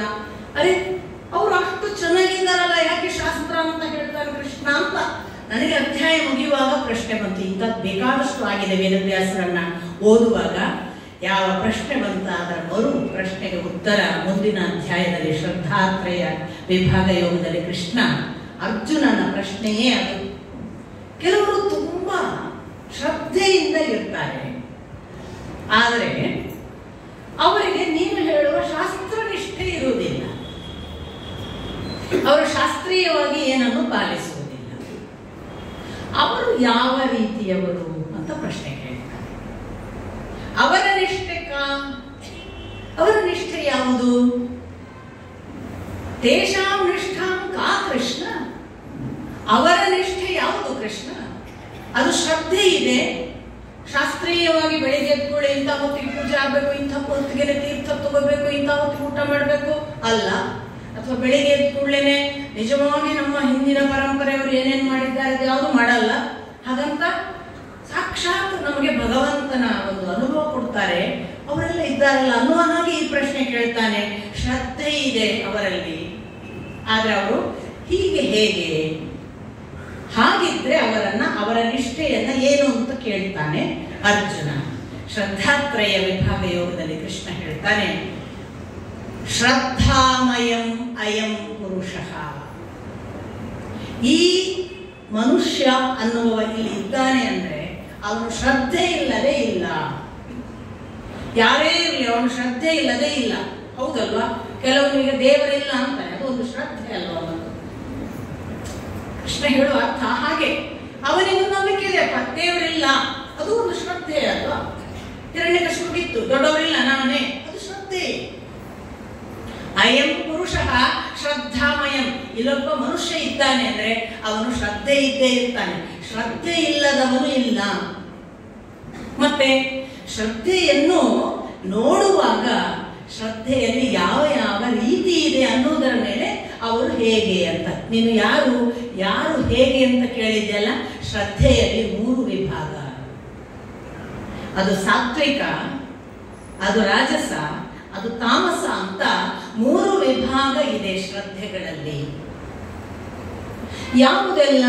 ಕೃಷ್ಣ ಹೇಳ್ತಾನೆ, ಸಾತ್ವಿಕ ಶ್ರದ್ಧೆಯನ್ನ ಮತ್ತು ರಾಜಸ ಶ್ರದ್ಧೆಯನ್ನ, ತಾಮಸ ಶ್ರದ್ಧೆಯನ್ನ ಹೇಳುವಾಗ ಕರ್ಮ ಬಿಟ್ಟು ಯಾವುದೂ ಇಲ್ಲ. ಆ ಕರ್ಮದಲ್ಲಿ ಗುಣ ಮತ್ತೆ ಬೇರೆ ಬೇರೆ ಗುಣಗಳನ್ನು ನೋಡಿಕೊಂಡು ನಾನೀಗ ಮಾತನಾಡ್ತಿದ್ದೇನೆ. ಶ್ರದ್ಧೆ ಅಂದ್ರೆ ಯಾವುದು ಗೊತ್ತಾ? ಕೃಷ್ಣ ಹೇಳ್ತಾನೆ, ಈಗ ಮೊದಲಿಗೆ ಅವನ ಶ್ರದ್ಧೆಯನ್ನು ಆಹಾರಕ್ಕೆ ತರ್ತಾನೆ. ಸಾತ್ವಿಕ ಆಹಾರ ಅದು ಯಾವುದು? ಆಯು, ಸತ್ವ, ಬಲ, ಆರೋಗ್ಯ, ಸುಖಿ, ಪ್ರೀತಿ, ವಿವರ್ತನ, ಜೊತೆಗೆ ರಸ್ಯ, ಸ್ನಿಗ್ಧ, ಸ್ಥಿರ, ಹೃದಿ. ಇದು ಸಾತ್ವಿಕ ಆಹಾರ. ಆಹಾರಗಳಲ್ಲಿ 3 ವಿಧಪ್ಪ. ಒಂದು ಸಾತ್ವಿಕ, ಒಂದು ರಾಜಸ, ಒಂದು ತಾಮಸ. ಇದರ ಮೇಲಿಂದ ಅವರ ಶ್ರದ್ಧೆ ನಿರ್ಣಯ ಆಗ್ತದೆ. ಅವರು ಯಾವ ಶ್ರದ್ಧೆಯವರಿದ್ದಾರ ಅದು ಅವರ ಭಾವವಾಗ್ತದೆ. ಈಗ ಸಾತ್ವಿಕ ಆಹಾರ ಅಂದ್ರೆ ಒಳ್ಳೆಯ ಆಯುಷ್ಯವನ್ನು ಕೊಡುವಂಥದ್ದು, ಆಯು, ಸತ್ವ ಕೊಡುವಂಥದ್ದು, ಬಲ ಕೊಡುವಂಥದ್ದು, ಸುಖ ಕೊಡುವಂಥದ್ದು, ಆರೋಗ್ಯ ಕೊಡುವಂಥದ್ದು, ನಮ್ಮಲ್ಲಿಯ ಪ್ರೀತಿಯನ್ನು ವರ್ಧಿಸುವಂಥದ್ದು. ಮತ್ತೆ ಸ್ನಿಗ್ಧ, ಒಳ್ಳೆಯ ಅದರಲ್ಲಿ ತೈಲಾಂಶ ಇರಬೇಕು ಅಂತ. ಸ್ನಿಗ್ಧ, ಜಿಡ್ಡಿನಾಂಶ. ತುಪ್ಪ ಸಾಲ ಮಾಡಿ ಅದು ತುಪ್ಪ ತಿನ್ನು ಅಂತ ಬಂದದ್ದು ಅದಕ್ಕೆ ಕಾಣ್ತದೆ. ಸೊ ತೈಲಾಂಶ, ಇಲಾಂಶ, ತೈಲಾಂಶ ಅಥವಾ ಜಿಡ್ಡಿನಾಂಶ ಇರಬೇಕು. ಮತ್ತೆ ಅಷ್ಟು ಮಾತ್ರ ಹೇಳಲಿಲ್ಲ ಅವನು, ರಸ್ಯ, ಒಣ ಊಟ ಮಾಡಬಾರ್ದು, ನೀರು. ರಸ್ಯ, ಸ್ನಿಗ್ಧ, ರಸ್ಯ.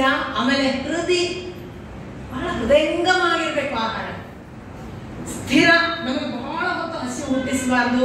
ಬಹಳ ಚೆನ್ನಾಗಿ ಊಟ ಮಾಡಿದ್ದೇನೆ ಅಂತ ಕಂಟೆಂಟ್ಮೆಂಟ್ ಅನ್ನು ಕ್ರಿಯೇಟ್ ಮಾಡ್ಬೇಕು. ಈಗ ಊಟ ಮಾಡಿರ್ತೀವಿ, 15 ನಿಮಿಷಕ್ಕೆ ಏನಾದ್ರು ತಿನ್ಬೇಕು ಅನ್ಸುತ್ತೆ, ಅದಲ್ಲ.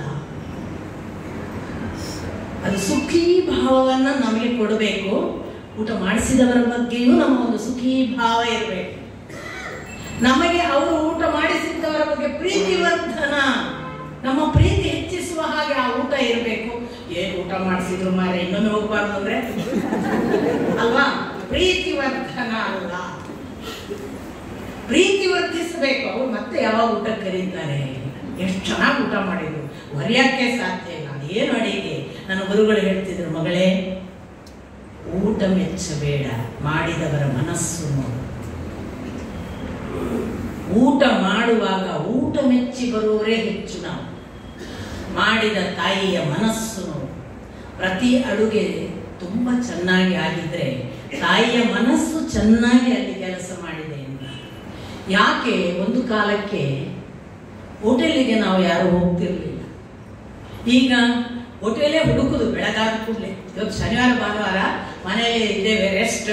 ನಮ್ಮ ಹೆಂಡತಿನೂ ದಿನ ಕೆಲಸಕ್ಕೆ ಹೋಗಿ ಬಂದಾಳೆ, ಗಂಡ ಹೆಂಡತಿ ಇಬ್ರು ಕೆಲಸ ಮಾಡಿ ಸತ್ತಿದ್ದೇವೆ. ಬೆಳಿಗ್ಗೆ ಎದ್ದು ಹೋಟೆಲ್ಗೆ ಹೋಗೋಣ, ಏನ್ ತೊಂದ್ರೆ, ಹೋಟೆಲ್ಗೆ ಹೋಗ್ಬಾರ್ದು ಯಾಕೆ? ಮುಖ್ಯ ಏನು ಗೊತ್ತಾ, ಹೋಟೆಲ್ ಅಂದ್ರೆ ತಾಯಿ ಮಾಡುವ ಅಡುಗೆ ಅಲ್ಲ. ತಾಯಿ ಮಾಡುವಾಗ ಯಾವತ್ತೂ ಕೂಡ ಒಳ್ಳೆ ವ್ಯಾಪಾರ ಆಗಲಿಲ್ಲ. ನಾಳೆಗೂ ಬರ್ಲಿ ಇವತ್ತಿಂದವ ಯೋಚಿಸೋದು. ತಾಯಿಗೆ ಏನು ಗೊತ್ತಿರುತ್ತೆ, ನನ್ನ ಮಗು ಬೆಳಿಬೇಕು, ನನ್ನ ಮಗು ಸುಖವಾಗಿರ್ಬೇಕು, ನನ್ನ ಮಗು ಎಲ್ಲೋ ದುಡಿದು ಬಂದಿದೆ, ಶಾಂತ ಆಗ್ಬೇಕು, ಚೆನ್ನಾಗಿ ನಿದ್ದೆ ಮಾಡಬೇಕು, ಅವಳ ಮನಸ್ಸು. ನಾವೀಗ ದಿನದಿಂದ ದಿನಕ್ಕೆ ಹೋಟೆಲ್ ಆಹಾರ ಊಟ ಮಾಡಿ, ಊಟದ ಹಿಂದೆ ಇರುವುದು ಮನಸ್ಸೇನು ಹೇಳಿ? ಚೆನ್ನಾಗಿ ವ್ಯಾಪಾರ ಆಗಬೇಕು, ನಾಳೆನೂ ಬರ್ಬೇಕಿವ, ನಮ್ಮ ಅಂಗಡಿಗೆ ಜನ ಜಾಸ್ತಿ ಆಗಬೇಕು. ನಮ್ಮ ಭಾವ ಕೂಡ ಅದೇ ವ್ಯಾಪಾರಿ. ನ್ಯಾಚುರಲಿ ಯಾವ ಆಹಾರ ಊಟ ಮಾಡ್ತೇವ ಆ ಗುಣ ಬರ್ತದೆ. ಅದರಿಂದ ಸಾತ್ವಿಕ ಆಹಾರದ ಲಿಸ್ಟ್ ಕೊಟ್ಟ ಕೃಷ್ಣ. ನಾನು ಹೀಗೆ ಭಾವಿಸ್ತೇನೆ, ಇದನ್ನು ಊಟ ಮಾಡಿದವ ಸಾತ್ವಿಕರು ಅಂತ ಒಂದು ಅರ್ಥ.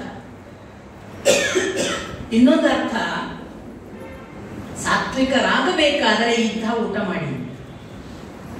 ಎರಡು ಪಾಸಿಬಿಲಿಟಿಯನ್ನು ಕೃಷ್ಣ ಹೇಳ್ತಿದ್ದಾನೆ. ಹೀಗೆ ಊಟ ಮಾಡುವವರು ಸಾತ್ವಿಕ, ಅವರ ಆಹಾರ.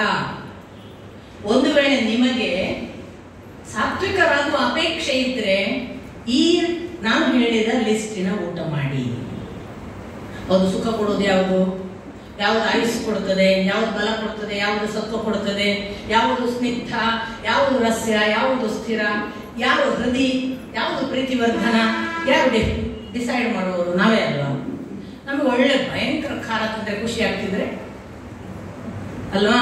ಸೊ ಗೊತ್ತಿಲ್ಲ, ನೀವು ಸೆಲ್ಫ್ ಅನಾಲಿಸಿಸ್. ಕೃಷ್ಣ ಇಷ್ಟೇ ಹೇಳಿದ್ದಾನೆ, ಸ್ಥಿರವಾಗಿರ್ಬೇಕು, ಸುಖವಾಗಿರ್ಬೇಕು, ಪ್ರೀತಿವರ್ಧನ ಇರಬೇಕು, ಹೃದಯಂಗಮವಾಗಿರ್ಬೇಕು, ರಸ್ಯ ಇರಬೇಕು, ಸ್ನಿಗ್ಧ ಇರಬೇಕು, ಸುಖ, ಬಲ, ಸತ್ವ, ಆಯುಸ್ ಇಷ್ಟನ್ನು ಕೊಡಬೇಕು. ಇದು ಕೊಡುತ್ತದ?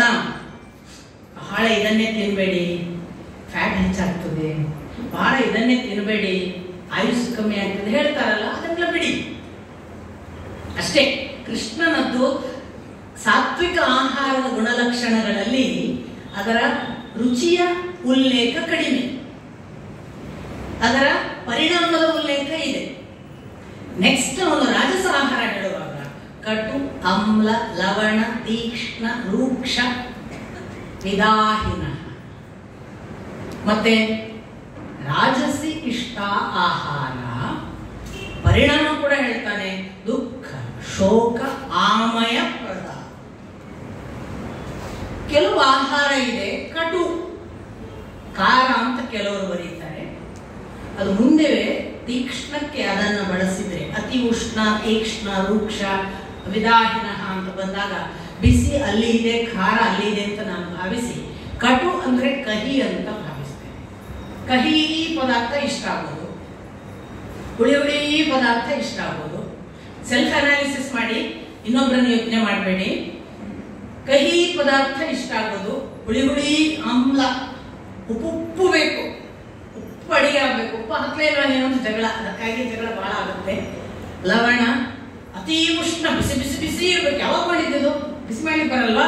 ಅತಿ ಉಷ್ಣ. ರೂಕ್ಷ, ರೂಕ್ಷ ಅಂದ್ರೆ ಒಣವಣ. ತೀಕ್ಷ್ಣ, ಖಾರ ಖಾರ. ಹೃದಯ ಒಡೆದು ಹೋಗ್ಬೇಕು, ಹಾಗೆ ವಿದಾಹಿನ, ಭಯಂಕರ ಭಯಕ್ಕೆ ಆಗುದು. ಊಟ ಆದ್ಮೇಲೆ ಮತ್ ನೀರು ಕುಡಿಬೇಕು ಅನ್ಸೋದು. ವಿದಾಹಿನ, ಇದು ರಾಜಸಿಗಳಿಗೆ ಇಷ್ಟ. ಆಹಾರ ರಾಜಸ್ಯೇಷ್ಟ, ರಾಜಸ್ಯಗಳಿಗೆ ಇಷ್ಟ. ಇದು ಎಂಥದನ್ನು ಉಂಟು ಮಾಡ್ತದೆ? ದುಃಖ, ಶೋಕ, ಆಮಯಪ್ರದ. ಏನನ್ನು ಕೊಡ್ತದೆ ನಿಮಗೆ ಈ ಊಟ ಅಂದ್ರೆ? ನಿಮಗೆ ದುಃಖವನ್ನ ಕೊಡ್ತದೆ. ಊಟ ಮಾಡೋದ್ರೆ ಕಣ್ಣೀರು ಹಾಕಿದ್ರೆ ಅಲ್ಲೇ ದುಃಖ ಅಲ್ಲ, ಬಿಸಿ ಬಿಸಿ ಖಾರ ಖಾರ ಮೂಗು ಅದು ಇದು ಹಚ್ಕೊಂಡು ದುಃಖ. ಹಾಗೊಂದು ದುಃಖ, ಫಿಸಿಕಲ್ ದುಃಖ. ಮೆಂಟಲ್ ದುಃಖ ಕೊಡ್ತದೆ ಅಂತಾನೆ ಹೆಚ್ಚು ದುಃಖಿತರಾಗ್ತೇವೆ ಇಂಥ ಆಹಾರ ತಿನ್ನುವುದರಿಂದ. ಶೋಕ, ಪದೇ ಪದೇ ದುಃಖವನ್ನೇ ನೆನೆಯುವ ಭಾವ ಬೆಳೆದರೆ ಅದೇ ಶೋಕ ಭಾವ.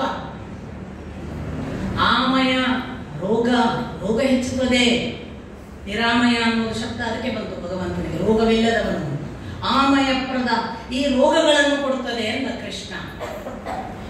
ಕಹಿ, ಹುಳಿ ಯಾಕೆ ತಗೋತಾರೆ ನೀವೇ ಯೋಚನೆ ಮಾಡಿ. ನಾನೇನು ಹೇಳಕ್ಕೋಗಲ್ಲ. ಅವ್ರು ಯಾಕೆ ರಾಜಸಿಗಳಾಗ್ತಾರೆ ಅಂತ ಸಹ ಅಂದಾಜು ಮಾಡಬೇಕು. ಒಂದು ವೈದ್ಯಕೀಯ ಪರಿಭಾಷೆಯಲ್ಲಿ ನನಗೆ ಗೊತ್ತಾದದ್ದು, ವಯಸ್ಸಾಗ್ತಾ ರುಚಿ ಟಂಗ್ನಲ್ಲಿರುವ ಟೇಸ್ಟ್ ಬಡ್ಸ್ ತಮ್ಮ ಕೆಲಸವನ್ನ ಕಡಿಮೆ ಮಾಡ್ತವೆ. ಹೀಗಾಗಿ ಉಪ್ಪು ಗೊತ್ತಾಗಲ್ಲ. ಹಾಗಾಗಿ ಅತ್ತೆ ಸೊಸೆಗೆ ಬಹಳ ಜಗಳ ಆಗುದು ಅಂತ ಒಬ್ರು ತಾಯಿ ಹೇಳಿದ್ದು ನಾನು ಕೇಳಿದ್ದೇನೆ. ವೈದ್ಯಕೀಯದ ಪ್ರಾಕ್ಟೀಸ್ ಮಾಡುವ ಒಬ್ಬ ವೈದ್ಯ. ಅದನ್ನ ಸೊಸೆ ತಿಳ್ಕೊಂಡ್ರೆ ಅಥವಾ ಅತ್ತೆ ತಿಳ್ಕೊಂಡ್ರೆ, ಅತ್ತೆಗೆ ಬೇರೆ ಉಪ್ಪು ಹಾಕಿ ಬೇರೆ ಅಡಿಗೆ ಇಟ್ಬಿಟ್ರೆ ಜಗಳವೇ ಇಲ್ಲ. ಜಗಳ ಆಗುದೇ ನಾನು ಹೇಳಿದ್ರು ನೀನು ಉಪ್ಪು ಹಾಕಲ್ಲ ಅಂತ ಅತ್ತೆ, ಹಾಕಿದ್ದೀನಿ ಅತ್ತೆ ಎಷ್ಟು ಹಾಕೋದು ಅಂತ ಇವಳು. ಇದೇ ಮಧ್ಯಾಹ್ನ ಜಗಳಕ್ಕೆ ಕಾರಣ ಆಗ್ತದೆ ಎಷ್ಟೋ ಮನೆಗಳಲ್ಲಿ. ತಿಳ್ಕೊಂಡ್ಬಿಡಿ ಅಂತಾರೆ ಆ ವೈದ್ಯ. ನಾನು ಮಾತಾಡುವಾಗ ಹೇಳಿದ್ದು, ತಿಳ್ಕೊಂಡ್ಬಿಡಿ ವಯಸ್ಸಾದ್ಮೇಲೆ ಉಪ್ಪನ್ನು ಹೇಳುವ ಟೇಸ್ಟ್ ಬಡ್ ಕಮ್ಮಿ ಆಗ್ತದೆ. ಆದ್ರಿಂದ ಅವರಿಗೆ ನೀವು ಹಾಕುವ ಉಪ್ಪು ನಿಮ್ಮ ಯೌವನದ ಕಾಲದಲ್ಲಿ ಬಂದಷ್ಟು ಸ್ಪಂದನ ಅವರಿಗೆ ಇಲ್ಲದೆ ಇರೋದು ಅವರಿಗೆ ಕಡಿಮೆ ಅನಿಸ್ತದೆ. ಅವರಿಗೆ ಬೇರೆ ಪದಾರ್ಥದ ಒಂದು ಭಾಗ ಎತ್ತಿಟ್ಟು ಹೆಚ್ಚು ಉಪ್ಪು ಹಾಕಿ. ಜಗಳಕ್ಕೆ ಕಾರಣಗಳಿಲ್ಲ. ಮತ್ತೆ ಆ ಜಗಳ ಉದ್ದೇಶಪೂರ್ವಕ ಅಲ್ಲ. ಇದೊಂದು ಫಿಸಿಕಲ್ ಒಂದು ಥರದ ಅನರ್ಹತೆ, ಅವರಲ್ಲಿ ಆಗಂತಹ ದೋಷ.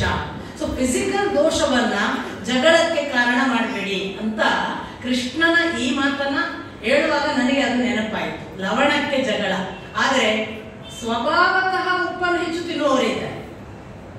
ಇನ್ನು ತೀಕ್ಷ್ಣ, ಖಾರ ಬೇಕು. ನಾನು ಬಹಳ ಬಾರಿ ತಮಾಷೆ ಮಾಡೋದಿದೆ, ಅದನ್ನ ನಿಮ್ಮ ಜೊತೆಗೂ ಮಾಡಬಹುದು. ನಮ್ಮ ಬಯಾಲಜಿ ಟೀಚರ್ ನಮಗೆ ಬಹಳ ಚಿಕ್ಕವರಿರುವಾಗ ಮಾಡಿದ ಪಾಠ ಏನಂದ್ರೆ, ನಾಲಿಗೆ 4 ರುಚಿಗಳು ಗೊತ್ತಾಗ್ತದೆ: ಉಪ್ಪು, ಹುಳಿ, ಸಿಹಿ, ಕಹಿ. ಖಾರ ಹೇಳೇ ಇಲ್ಲ ನಮ್ಮ ಟೀಚರ್. ನಿಮ್ಗೆ ಹೇಳಿದ್ರೆ ನಮ್ಗೆ ಗೊತ್ತಿಲ್ಲ. ನಮ್ಮ ಟೀಚರ್ ಅಂತೂ ನನಗೆ ಹೇಳಿ 4 ರುಚಿ. ನಾಲಿಗೆಗೆ 4 ರುಚಿ. ನಾನು ಯಾವಾಗಲೂ ಹೇಳೋದು, ನಾಲಿಗೆಗೆ ನನ್ನ ಬಯಾಲಜಿ ಟೀಚರ್ ಹೇಳಿದ್ದು 4 ರುಚಿ ಮಾತ್ರ ಅಲ್ಲ, ನಿಮಗೂ ಗೊತ್ತಾಗುತ್ತೆ ಖಾರ ರುಚಿ ಅಲ್ಲ. ಯಾಕೆಂದ್ರೆ ಅದು ನಾಲಿಗೆಗೆ ಹಾಕ್ಬೇಕಾಗಿಲ್ಲ, ಎಲ್ಲಿ ಹಾಕಿರೋ ಗೊತ್ತಾಗ್ತದೆ.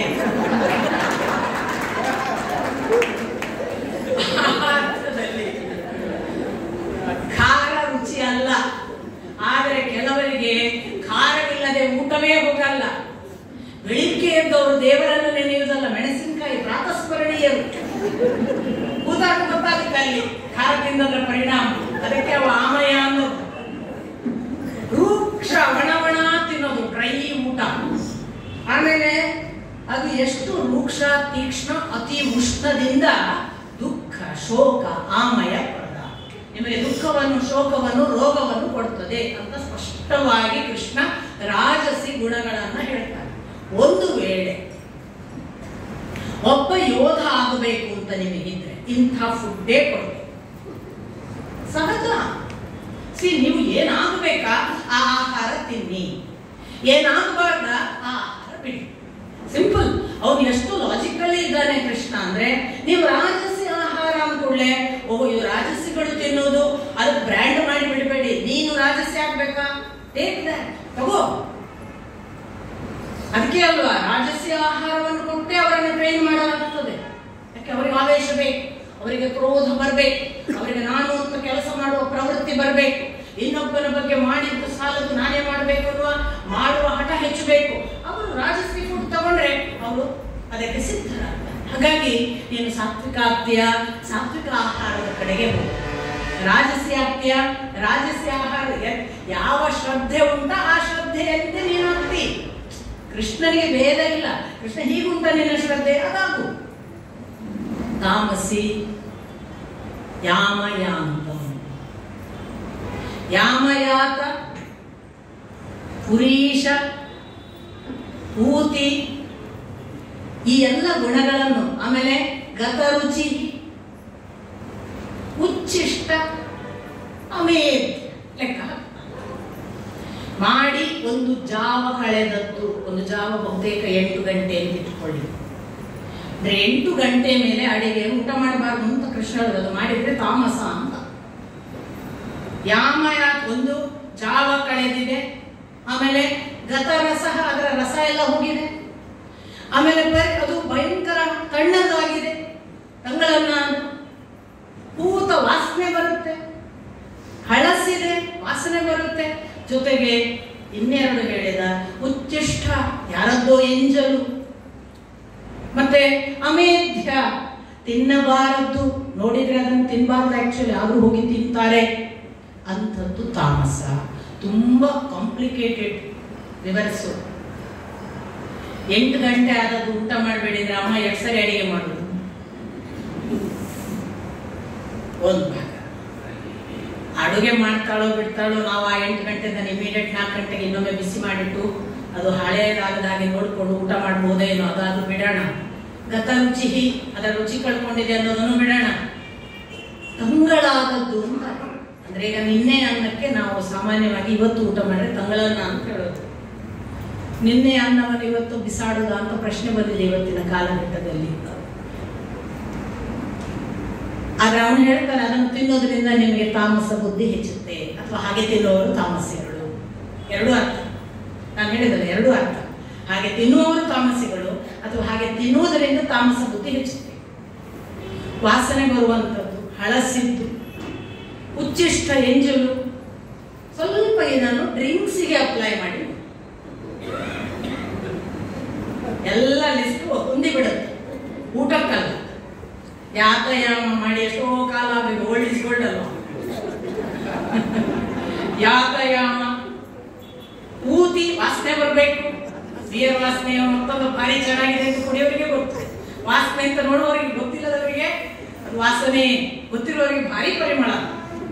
ಸೊ ಊತಿ, ಆಮೇಲೆ ತಂಗಳು ಎಷ್ಟೋ ದಿವಸದ್ದು ತಣ್ಣಗೆ ಫ್ರಿಜ್ ಅಲ್ಲಿ ಇಟ್ಟಷ್ಟು, ಅದಕ್ಕೆ ಫ್ರಿಜ್ನಿಂದ ಸೋಡಾ ತಣ್ಣಗಿದ್ದು ಹಾಕೊಂಡಷ್ಟು ರುಚಿ. ಉಚ್ಚಿಷ್ಟ ಯಾರದೋ ಎಂಜಲು ಅದು ಅಲ್ವಾ? ಯಾರದ್ದೋ ಎಂಜಲು. ಹೇಗೆ ಅದೊಂದು ಹಣ್ಣನ್ನ ಕೊಳೆಯಿಸಿ ಎಲ್ಲ ಮಾಡುವಾಗ ಅದು ಹಳಸಿದ್ದು. ದ್ರಾಕ್ಷಿ ಮೊದಲಾದದ್ದನ್ನು ನೇರ ತೋಟದಲ್ಲಿ ಹಣ್ಣಾಗಿ ತಿಂದರೆ ಅದು ಪ್ರಕೃತಿ. ನಾವು ತಂದು ಹಣ್ಣು ಮಾಡಿ ತಿಂದರೆ ಅದು ಸಂಸ್ಕೃತಿ. ಅದನ್ನು ಕೊಳೆಯಿಸಿ ಬಿಯರ್ ಮಾಡಿ ಕೊಡಿದ್ರೆ ಅದು ವಿಕೃತಿ.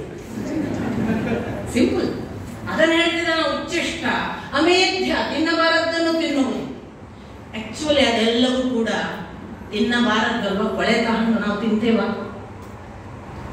ಸೊ ಇದನ್ನೆಲ್ಲ ಅಪ್ಲೈ ಮಾಡಿದ್ರೆ ತುಂಬಾ ಚೆನ್ನಾಗಿ ತಾಮಸದ ಆಹಾರ ಯಾವುದು ಅಂತ ಗೊತ್ತಾಗುತ್ತೆ. ಓಹೋ, ಇದನ್ನು ಮುಟ್ಟದಿದ್ರೆ ಒಳ್ಳೇದಪ್ಪ, ನಾವು ತಾಮಸಿಗಳಾಗಲ್ಲ ಅಂತ. ಇನ್ನೂ ಒಂದು ಭಾಗ ಇದೆ. ತುಂಬಾ ದುಡ್ಡಿರುವವರು, ಶ್ರೀಮಂತರು ತಮ್ಮ ಮನೆಯ ಕೆಲಸದವರಿಗೆ ನಿನ್ನೆ ಅನ್ನ ಹಾಕ್ತಾರೆ, ಹಳಸಿದ್ದನ್ನು ಕೊಡ್ತಾರೆ, ರುಚಿ ಕಳ್ಕೊಂಡದ್ದನ್ನು ಕೊಡ್ತಾರೆ. ಚಾಯ್ಸ್ ಇಲ್ಲ, ತಿಂತಾರೆ ಪಾಪ. ಯಾರು ತಾಮಸಿಗಳು? ಉಂಡವರ, ಹಾಕಿದವರ? ಈ ಎಚ್ಚರ ಬೇಕು.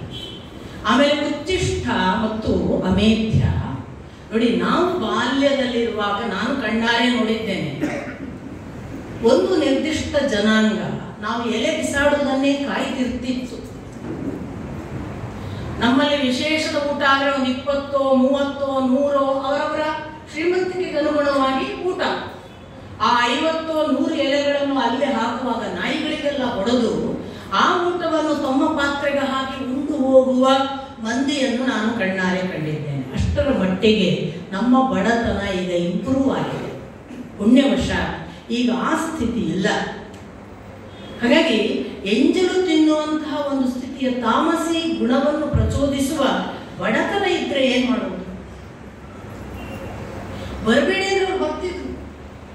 ನಮ್ಮಲ್ಲಿ ದನಗಳಿವೆ, ನಮ್ಮಲ್ಲಿ ನಾಯಿಗಳಿವೆ, ಬರಬೇಡಿ ಅಂದ್ರೆ ನಾವು ಹೇಗೆ ಊಟ ಮಾಡೋದು ಅಂತಿದ್ರು. ಆದ್ರೆ ನಮ್ಗೆ ಆ ಕಾಲಕ್ಕೆ ನಮ್ಗೆ ಗೊತ್ತಿಲ್ಲ. ನಾವೇ ಅವ್ರಿಗೊಂದು ಊಟ ಎಲೆ ಬಡಿಸ್ತೀವಿ ಅಂದ್ರೆ ಅವ್ರು ಊಟ ಮಾಡ್ತೀವಿ. ನೀವು ಇದನ್ನು ನಂಬ್ತಿರೋ ಇಲ್ಲೋ, ನಮ್ಮ ಮನೆಗಳಲ್ಲಿ ಕೂತು ಊಟ ಮಾಡುವ ಅರ್ಹತೆ ನಮಗಿಲ್ಲ ಅಂತ ಅಂತೀವಿ. ಹೊರಗೆ ಹಾಕ್ತೀವಿ ಅಂದ್ರೆ ಇಲ್ಲ, ಬರಲ್ಲ. ಆಮೇಲೆ ಕೆಲವರು ಹೊರಗೆ ಅವ್ರಿಗೆ ಬಡಿಸ್ತಿರ್ಲಿಲ್ಲ, ಬಡಿಸೋ ತಪ್ಪು ನಾವು ಅಂತ. ಇಂಥದ್ದೆಲ್ಲ ದೋಷಗಳು ಇವತ್ತು ತುಂಬಾ ಸುಧಾರಿಸಿದೆ. ಅಷ್ಟರ ಮಟ್ಟಿಗೆ ಕೃಷ್ಣ ತಾಮಸಿ ಗುಣದ ಸಾಧ್ಯತೆಯ ಮನುಷ್ಯರನ್ನು ಉದ್ಧರಿಸ್ತಾ ಇದ್ದಾನು ಏನು.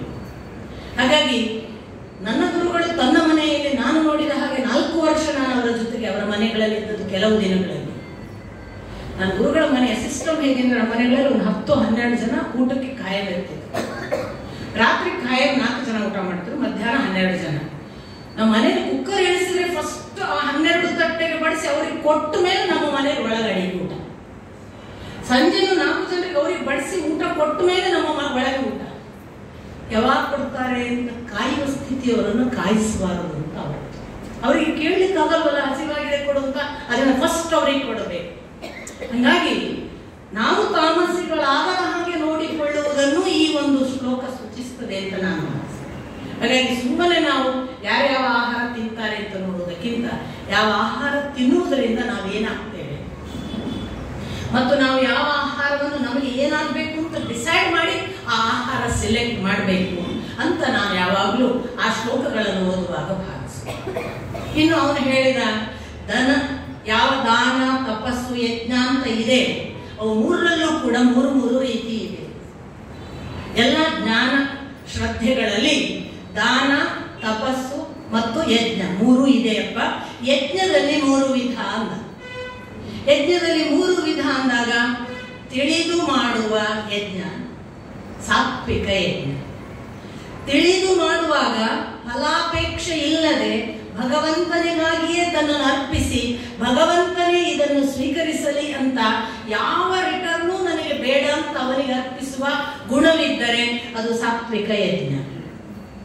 ನಾನು ಮಾಡ್ತೇನೆ, ನನ್ನ ಯಾವುದೋ ಪ್ರತಿಫಲದ ಅಪೇಕ್ಷೆ ಇದೆ, ನನಗೆ ಇಂತಿಂತದಾಗಬೇಕು, ಭಗವಂತ ಇದನ್ನು ನಡೆಸಿಕೊಡಬೇಕು ಅನ್ನುವ ಆವೇಶದಿಂದ ಮಾಡಿದ್ದು ಅದು ರಾಜಸ ಯಜ್ಞ. ಮಾಡುವುದು ಯಾಕೆ ಗೊತ್ತಿಲ್ಲ, ಎಲ್ಲರೂ ಮಾಡ್ತಾರೆ ಅಂತ ಮಾಡೋದ್ರ ಬಗ್ಗೆ ಗೌರವ ಇಲ್ಲ, ನಂಬಿಕೆ ಇಲ್ಲ, ಮಾಡುವುದನ್ನು ಚೀತು ಮಾಡ್ತಾ ದಕ್ಷಿಣೆ, ಅನ್ನದಾನ ಇವುಗಳನ್ನೆಲ್ಲ ಕನಿಷ್ಠ ಅಂತ ಭಾವಿಸಿ ತಾನು ಯಜ್ಞ ಮಾಡಬಲ್ಲೆ ಅಂತ ತೋರಿಸುವುದು ತಾಮಸ ಯಜ್ಞ. ಇದನ್ನೆಲ್ಲ ಯಾರ್ಯಾರು ಮಾಡ್ತಾರೆ, ಹೇಗೆ ಮಾಡ್ತಾರೆ ಅವಲೋಕನ ಮಾಡಿಕೊಳ್ಳೋಣ. ಇದರ ನಂತರ ಹೇಳ್ತಾನೆ ಕೃಷ್ಣ, ದಾನದಲ್ಲಿ 3 ವಿಧ. ಅದು ಯಾವುದು? ದಾನದಲ್ಲಿ ಅಪಾತ್ರೆ ಅಥವಾ ಪಾತ್ರೆ ಅಂತ 2 ಥರ ಇರ್ತದೆ. ಸೊ ಸಾತ್ವಿಕ ದಾನ ಯಾವುದು? ಪಾತ್ರರಿಗೆ ಕೊಡುವುದು, ಅಪಾತ್ರರಿಗಲ್ಲ. ಮತ್ತೆ ಪ್ರತ್ಯುಪಕಾರದ ಅಪೇಕ್ಷೆ ಇಲ್ಲ. ಇವನಿಗೆ ಕೊಟ್ಟಿದ್ದೇನೆ, ಇಲ್ಲಿ ಕೊಟ್ಟದಕ್ಕೆ ನಂಗೆ ಇಷ್ಟು ಬರುತ್ತೆ, ಪ್ರತ್ಯುಪಕಾರದ ಅಪೇಕ್ಷೆ ಇಲ್ಲ. ದೇಶ ಮತ್ತು ಕಾಲ ಯೋಗ್ಯವಾಗಿದೆ ಅಂತ ನೋಡುವುದು. ದೇಶ ಕಾಲ ಯೋಗ್ಯ ಅಂದ್ರೆ ನಾನು ಎಲ್ಲಿ ಕೊಡಬೇಕು ಅಲ್ಲೇ ಕೊಡಬೇಕು, ಬಾರ್ನಲ್ಲಿ ದಾನ ಮಾಡುವುದಲ್ಲ. ಬಾರ್ನಲ್ಲಿ ದಾನ ಮಾಡುವಾಗ ಮನಸ್ಸಿನ ಪ್ರಜ್ಞೆಗೆ ಸಮತೋಲನ ಇರುವುದಿಲ್ಲ, ಅದರಿಂದ ಸಾತ್ವಿಕ ದಾನ ಆಗಲಿಕ್ಕೆ ಸಾಧ್ಯವೇ ಇಲ್ಲ. ಅದರಿಂದ ನೀವು ಎಲ್ಲಿ ಕೊಡಬೇಕು ಅಲ್ಲೇ ಕೊಡಬೇಕು. ದೇಶ ಕಾಲ, ಎಲ್ಲೋ ಮಧ್ಯರಾತ್ರಿ ನಿದ್ರೆಯಲ್ಲಿದ್ದಾಗ ಒಬ್ಬ ದುಡ್ಡು ಕೇಳಿದೆ, ಎತ್ಕೊಳ್ಳಿ ಅವ್ರಿಗೆ ಕೊಟ್ಬಿಡೋದು, ನಿದ್ದೆ ಬಂದ್ರೆ ಅಲ್ಲ. ಕಾಲ ಕೂಡ ನೋಡಿ, ಎಚ್ಚರ, ಚೆನ್ನಾಗಿರುವ ಕಾಲ ಎಲ್ಲ, ನನ್ನದು ಬದುಕು ಸರಿ ಇದೆ ಎಲ್ಲ ನೋಡಿ. ದೇಶ ಕಾಲಗಳನ್ನ ಸರಿಯಾಗಿ ಗಮನಿಸಿ ತೆಗೆದುಕೊಳ್ಳುವವನ ಪಾತ್ರತೆಯನ್ನ ಗಮನಿಸಿ ಅವನಿಗೆ ಕೊಡುವಾಗ ನನಗೆ ಇದು ವಾಪಸ್ ಬರಬೇಕು ಅನ್ನುವ ಭಾವವೇ ಇಲ್ಲದೆ ಕೊಟ್ರೆ ಅದು ಸಾತ್ವಿಕ ದಾನ. ಬಹಳ ಅಪರೂಪ ಇದ್ದವರು, ಲೆಕ್ಕ ಇಟ್ಟವರೇ ಹೆಚ್ಚು. ರಾಜಸ ದಾನ ಅವನು ಪ್ರತ್ಯುಪಕಾರಾರ್ಥಂ, ನನಗೆ ಇಷ್ಟು ಬರಬೇಕು ಅಂತ ಕೊಡೋದು. ಪ್ರತಿಫಲಾರ್ಥಂ, ನನಗೆ ಇದು ಪ್ರತಿಫಲದ ಅಪೇಕ್ಷೆ ಇದೆ ಮತ್ತೆ ಕೊಡಬೇಕಲ್ಲ ಇವರಿಗೆ ಅಂತ ಪರಿಕ್ಲಿಷ್ಟಂ, ತುಂಬಾ ಕಷ್ಟಪಟ್ಟು ಕೊಡ್ತಾನಲ್ಲ ಅದು ರಾಜಸ ದಾನ. ಬಹಳ ದೂರದ ಉದಾಹರಣೆ ಬೇಡ, ನಿಮಗೆ ಚುನಾವಣೆ ಎಲ್ಲ ನೋಟ್ ಕೊಡ್ತಾರಲ್ಲ, ಆ ರಾಜಕಾರಣಿಯ ಮನಸ್ಸನ್ನು ನೆನ್ಪು ಮಾಡ್ತಾರೆ. ವಾಪಸ್ ಓಟ್ ಬರಬೇಕು, ಪ್ರತ್ಯುಪಕಾರ, ನಾಳೆ ನಾನು ಎಮ್ಮೆಲ್ಲೆನೋ ಏನೋ ಆಗ್ಬೇಕು, ಪ್ರತಿಫಲ, ಮತ್ತೆ ಹಾಳಾಗೋಗ್ಲಿಕ್ಕೆ ಇವ್ರು ಓಟ್ ಕೊಡಲ್ವಲ್ಲ, ಕೊಡಲಿಲ್ಲ ಅಂದ್ರೆ ನಾನು ದುಡ್ಡು ಕೊಡಲಿಲ್ಲ, ಓಟೇ ಕೊಡಲ್ಲ, ಅದಕ್ಕೆ ಕೊಡೋದು ಕಷ್ಟಪಟ್ಟು. ಪರಿಕ್ಲಿಷ್ಟಂ, ಇದನ್ನೆಲ್ಲ ಯೋಚಿಸಿ, ಅದರಿಂದಲೇ ಅವರ ದಾನ ತಗೊಂಡವರಿಗೂ ಒಳ್ಳೆಯದಲ್ಲ. ರಾಜಸ ದಾನಕ್ಕೆ ಇಷ್ಟೆಲ್ಲ ದುಷ್ಟ ಯೋಚನೆ ಇರುವಾಗ ತಗೊಂಡವರಿಗೆ ಹೇಗೆ ಒಳ್ಳೆಯದಾಗಿತ್ತು?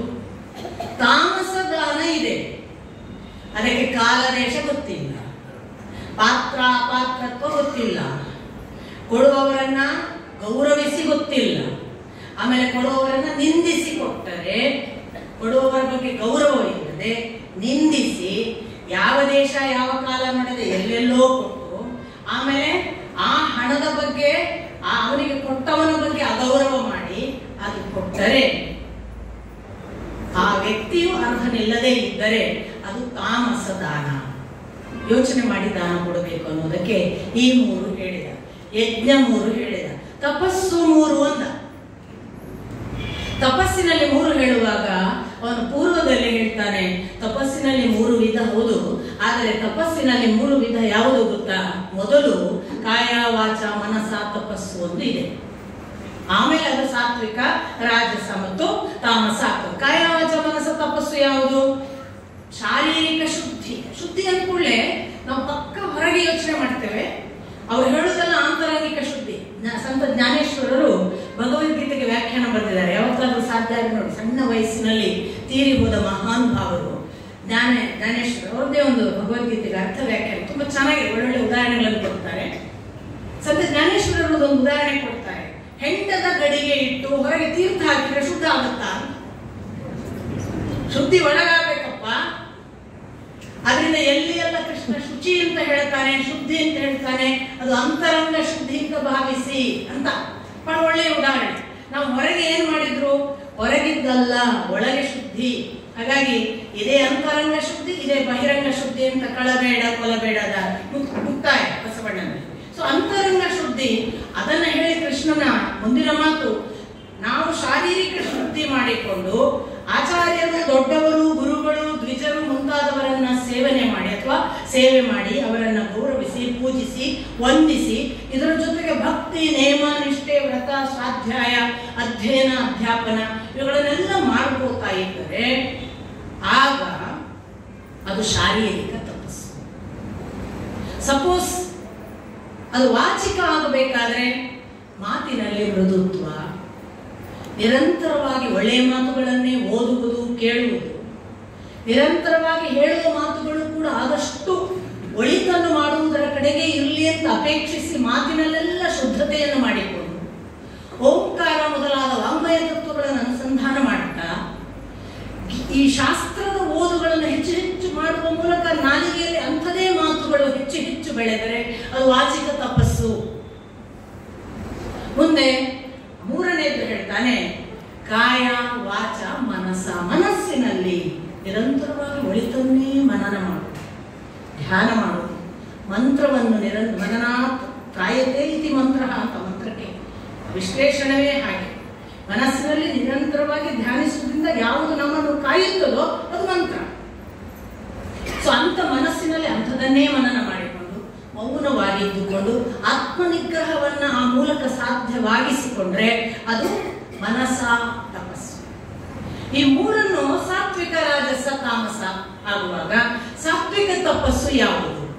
ಫಲಾಪೇಕ್ಷೆ ಇಲ್ಲದೆ ಭಕ್ತಿ ಒಂದೇ ಕಾರಣವಾಗಿ ಭಗವಂತನನ್ನ ಸೇರಬೇಕು ಅನ್ನುವ ಏಕನಿಷ್ಠೆಯಿಂದ ಭಗವಂತನನ್ನ ಸೇರುವುದೇ ತನ್ನ ಕರ್ತವ್ಯ ಅಂತ ಭಾವಿಸಿ ಮಾಡುವ ತಪಸ್ಸು, ಅದು ಸಾತ್ವಿಕ ತಪಸ್ಸು.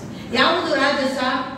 ನನಗೆ ಏನೋ ಆಗ್ಬೇಕು, ನಾನು ಒಂದು ಜನ ಆಗ್ಬೇಕು, ನನ್ನ ಅಸ್ತಿತ್ವದಲ್ಲಿ ನಾನು ಇರುವುದಕ್ಕಿಂತ ಏನೋ ಉತ್ತಮ ಆಗ್ಬೇಕು ಇತ್ಯಾದಿ ಫಲಾಪೇಕ್ಷೆಗಳನ್ನಿಟ್ಟುಕೊಂಡು ಭಗವಂತನನ್ನು ಅದಕ್ಕಾಗಿ ಬಳಸಿ ಮಾಡುವ ತಪಸ್ಸು, ಅದು ರಾಜಸ ತಪಸ್ಸು. ತಾಮಸ, ಇನ್ನೊಬ್ಬನು ನನ್ನಕ್ಕಿಂತ ಏಳಿಗೆ ಕಾಣಬಾರದು, ಅವನು ನನ್ನ ಮುಂದೆ ನಾಶವಾಗಬೇಕು, ಅವನ ಏಳಿಗೆಯನ್ನು ನಾನು ಕುಂಠಿತಗೊಳಿಸುವುದಕ್ಕಾಗಿ ಮಾಡ್ತೇನೆ ತಪಸ್ಸು, ತಾಮಸ. ಹೀಗೆ 3 ತಪಸ್ಸುಗಳಲ್ಲಿ 3 ವಿಧ, ದಾನಗಳಲ್ಲಿ 3 ವಿಧ, ಮತ್ತು ಯಜ್ಞದಲ್ಲಿ 3 ವಿಧ, ಆಹಾರಗಳಲ್ಲಿ 3 ವಿಧ ಅಂತ ಹೇಳಿದ ಕೃಷ್ಣ ಏಕದಂ ಬಲ್ಲವರೆಲ್ಲ ಓಂ ತತ್ ಸತ್ ಅಂತ ಭಗವಂತನನ್ನ ಪೂಜಿಸ್ತಾರೆ ಅಂತ ಪ್ರಾರಂಭ ಮಾಡ್ತಾನೆ. ಇದ್ದಕ್ಕಿದ್ದ ಎಲ್ಲ ವೇದ ಅಥವಾ ಜ್ಞಾನ ಅಥವಾ ಯಜ್ಞ, ತಪಸ್ಸು, ದಾನ ಇವುಗಳನ್ನು ನೀನು ಮಾಡುವಾಗ ಭಗವಂತನನ್ನು ನೆನೆದು ಮಾಡಿದರೆ ಅದರ ಆರಂಭ ಓಂ ಇಂದಲೇ ಅದು ಆರಂಭ ಆಗಬೇಕು ಅಂತ ಕೃಷ್ಣನ ಒಂದು ಮಾತು. ಎರಡನೇದು ಅವನು ಹೇಳ್ತಾನೆ, ಇದೆಲ್ಲಕ್ಕೂ ಅವನು ಕಾರಣ, ಇದು ಅವನಿಗೆ ಸತ್ತದೆ, ಅವನೇ ನಮ್ಮನ್ನು ಅನುಗ್ರಹಿಸುವವ, ಅವನಿಗಾಗಿ ಮಾಡುವುದು, ಆದ್ದರಿಂದ ಇದು ತತು. ಮತ್ತು ಇದರಲ್ಲಿ ಎಂದೂ ಕೂಡ ಕೆಡುಕಾಗಲಿಕ್ಕಿಲ್ಲ, ಒಳಿತೊಂದೇ ಇದರ ಉದ್ದೇಶ. ಒಳಿತು ನಾನು ಮಾಡಿದವನಿಗೂ ಆಗಬೇಕು, ಮಾಡಿಸಿಕೊಂಡವನಿಗೂ ಆಗಬೇಕು, ಸಕಲ ಲೋಕಕ್ಕೆ ಕಲ್ಯಾಣ ಆಗಬೇಕು. ಆದ್ರಿಂದ ಇದು ಸತ್. ಸತ್ ಅಂದ್ರೆ ಒಳ್ಳೆಯದು, ಒಳಿತು. ಆ ಒಂದು ಶಬ್ದಾರ್ಥ ಅದು ಕೂಡ ಇದೆ, ಇರುವುದು ಅಂತ ಒಂದು ಅರ್ಥ ಇದೆ ಹಾಗೆ. ಸೊ ಆ ಓಂ ತತ್ ಸತ್ ಅನ್ನೋದನ್ನ ಬಲ್ಲವರು ಹೇಳದೆ ಈ ಯಾವುದೇ ನಾನು ಹೇಳಿದ ದಾನ, ಯಜ್ಞ, ತಪಸ್ಸು ಅಥವಾ ಆಹಾರದ ದೃಷ್ಟಿಯಿಂದ ಫಲಗಳನ್ನು ಅಪೇಕ್ಷಿಸಿ ಮಾಡುವ ಯಾವ ತಪಸ್ಸಿದೆ, ಇದು ಯಾವುದೂ ಕೂಡ ಸಿದ್ಧಿಯನ್ನು ಕೊಡುವುದಿಲ್ಲ. ಎಲ್ಲರೂ ಓಂ ತತ್ ಸತ್ ಅಂತ ಭಾವಿಸಿ ಮಾಡಿದರೆ ಅದಕ್ಕೆ ಸಿದ್ಧಿ ಇದೆ. ಆ ಸಿದ್ಧಿಯಿಂದ ಅವರು ನನ್ನನ್ನು ತಲುಪ್ತಾರೆ. ಒಂದು ವೇಳೆ ಓಂ ತತ್ ಸತ್ ಭಾವ ಇಲ್ಲದೆ ಇದ್ದರೆ ಅವರಿಗೆ ಎಲ್ಲಿಯೂ ಶುಭವಿಲ್ಲ, ಅಲ್ಲಿಯೂ ಶುಭವಿಲ್ಲ ಅಂತ ಮುಕ್ತಾಯ ಮಾಡ್ತಾನೆ. ಒಂದು ಪ್ರಶ್ನೆ ಉಳಿಯಿತು ನನಗೆ. ಶಾಸ್ತ್ರವನ್ನೇ ಪಾಲಿಸದೆ ಶ್ರದ್ಧೆಯಿಂದ ಇರ್ತಾರಲ್ಲ, ಅವರ ನಿಷ್ಠೆ ಎಂಥದ್ದು ಅನ್ನೋದಕ್ಕೆ ಕೃಷ್ಣ ಉತ್ತರವೇ ಕೊಡಲಿಲ್ಲ. ನನಗೆ ಆಮೇಲೆ ಅರ್ಥ ಆಗುತ್ತೆ. ಶ್ರದ್ಧೆ ಆಹಾರದಲ್ಲಿ 3, ದಾನದಲ್ಲಿ 3, ತಪಸ್ಸಿನಲ್ಲಿ 3 ಅಥವಾ ಯಜ್ಞದಲ್ಲಿ 3, ಅದೆಲ್ಲ ಶ್ರದ್ಧೆಗಳು. ಶಾಸ್ತ್ರವೇ ಇರುವ ಶ್ರದ್ಧೆಗಳನ್ನು ಹೇಳಿದ್ದು 3. ಈ ತರ ಇದ್ರೆ ಶಾಸ್ತ್ರಪ್ಪ, ಹೀಗಿದ್ರೆ ಸಾತ್ವಿಕ ಆಹಾರ, ಹೀಗಿದ್ರೆ ರಾಜ, ಇದು ಶಾಸ್ತ್ರ. ಶಾಸ್ತ್ರ ಬಿಟ್ಟವರಿಗೆ ಏನು ಕೃಷ್ಣ ಅವರ ನಿಷ್ಠೆ? ನನಗೆ ಆಗ ಅನ್ನಿಸಿದ್ದು, ಅವನು ಯಾಕೆ ಕೃಷ್ಣ ಓಂ ತತ್ ಸತ್ ಹೇಳಿದಾನೆ ಅಂದ್ರೆ, ಇದು ಯಾವುದೂ ಮಾಡದೇ ಇರುವವನೊಬ್ಬ ಓಂ ತತ್ ಸತ್ ಹೇಳಿದರಾಯಿತು. ಅವನು ಯಾವ ಶಾಸ್ತ್ರಕ್ಕೂ ಬಂಧಿತನಾಗಬೇಕಾಗಿಲ್ಲ.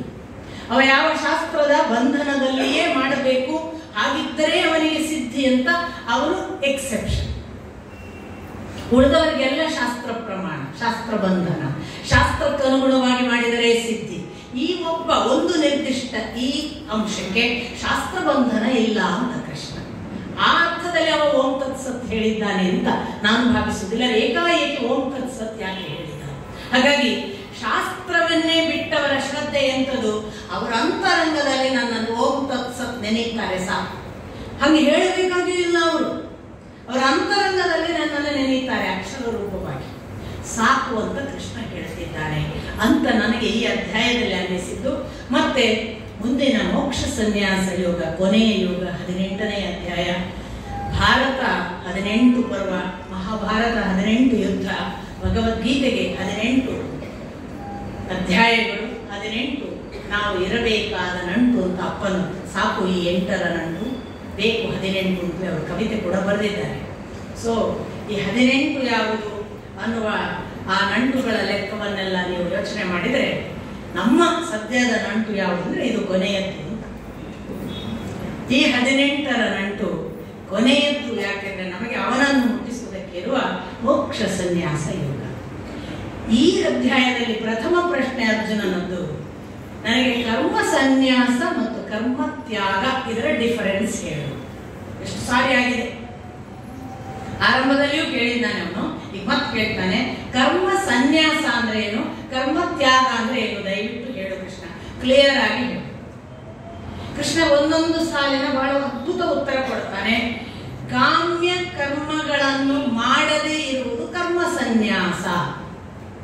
ಪುತ್ರಕಾಮೇಷ್ಟಿ ಅದು ಬೇಕು ಇದು ಬೇಕು ಅಂತ ಕಾಮ್ಯ ಇಟ್ಟು ಮಾಡದೆ ಸನ್ಯಾಸ ಭಾವದಲ್ಲಿ ಕರ್ಮ ಮಾಡಿದರೆ ಅದು ಕರ್ಮ ಸನ್ಯಾಸ. ಫಲವೇ ಬೇಡ ಅಂತ ಮಾಡುವ ಕರ್ಮ ಇದಲ್ಲ, ಅದು ಫಲವನ್ನು ತ್ಯಾಗ ಮಾಡಿದ ಕರ್ಮ, ಅದು ಕರ್ಮ ತ್ಯಾಗ. ಸೊ ಒಂದು ಕಾಮ್ಯಕ್ಕಾಗಿ ಯಾವುದೋ ಕರ್ಮವನ್ನು ಮಾಡದೇ ಇರುವುದು ಸನ್ಯಾಸ. ಕರ್ಮ ಮಾಡ್ತಾನೆ, ವಿಹಿತ ಕರ್ಮಗಳನ್ನೆಲ್ಲ ಮಾಡ್ತಾನೆ, ಆದರೆ ಫಲದ ಬೆನ್ನು ಹತ್ತುವುದಿಲ್ಲ, ಅದು ತ್ಯಾಗ.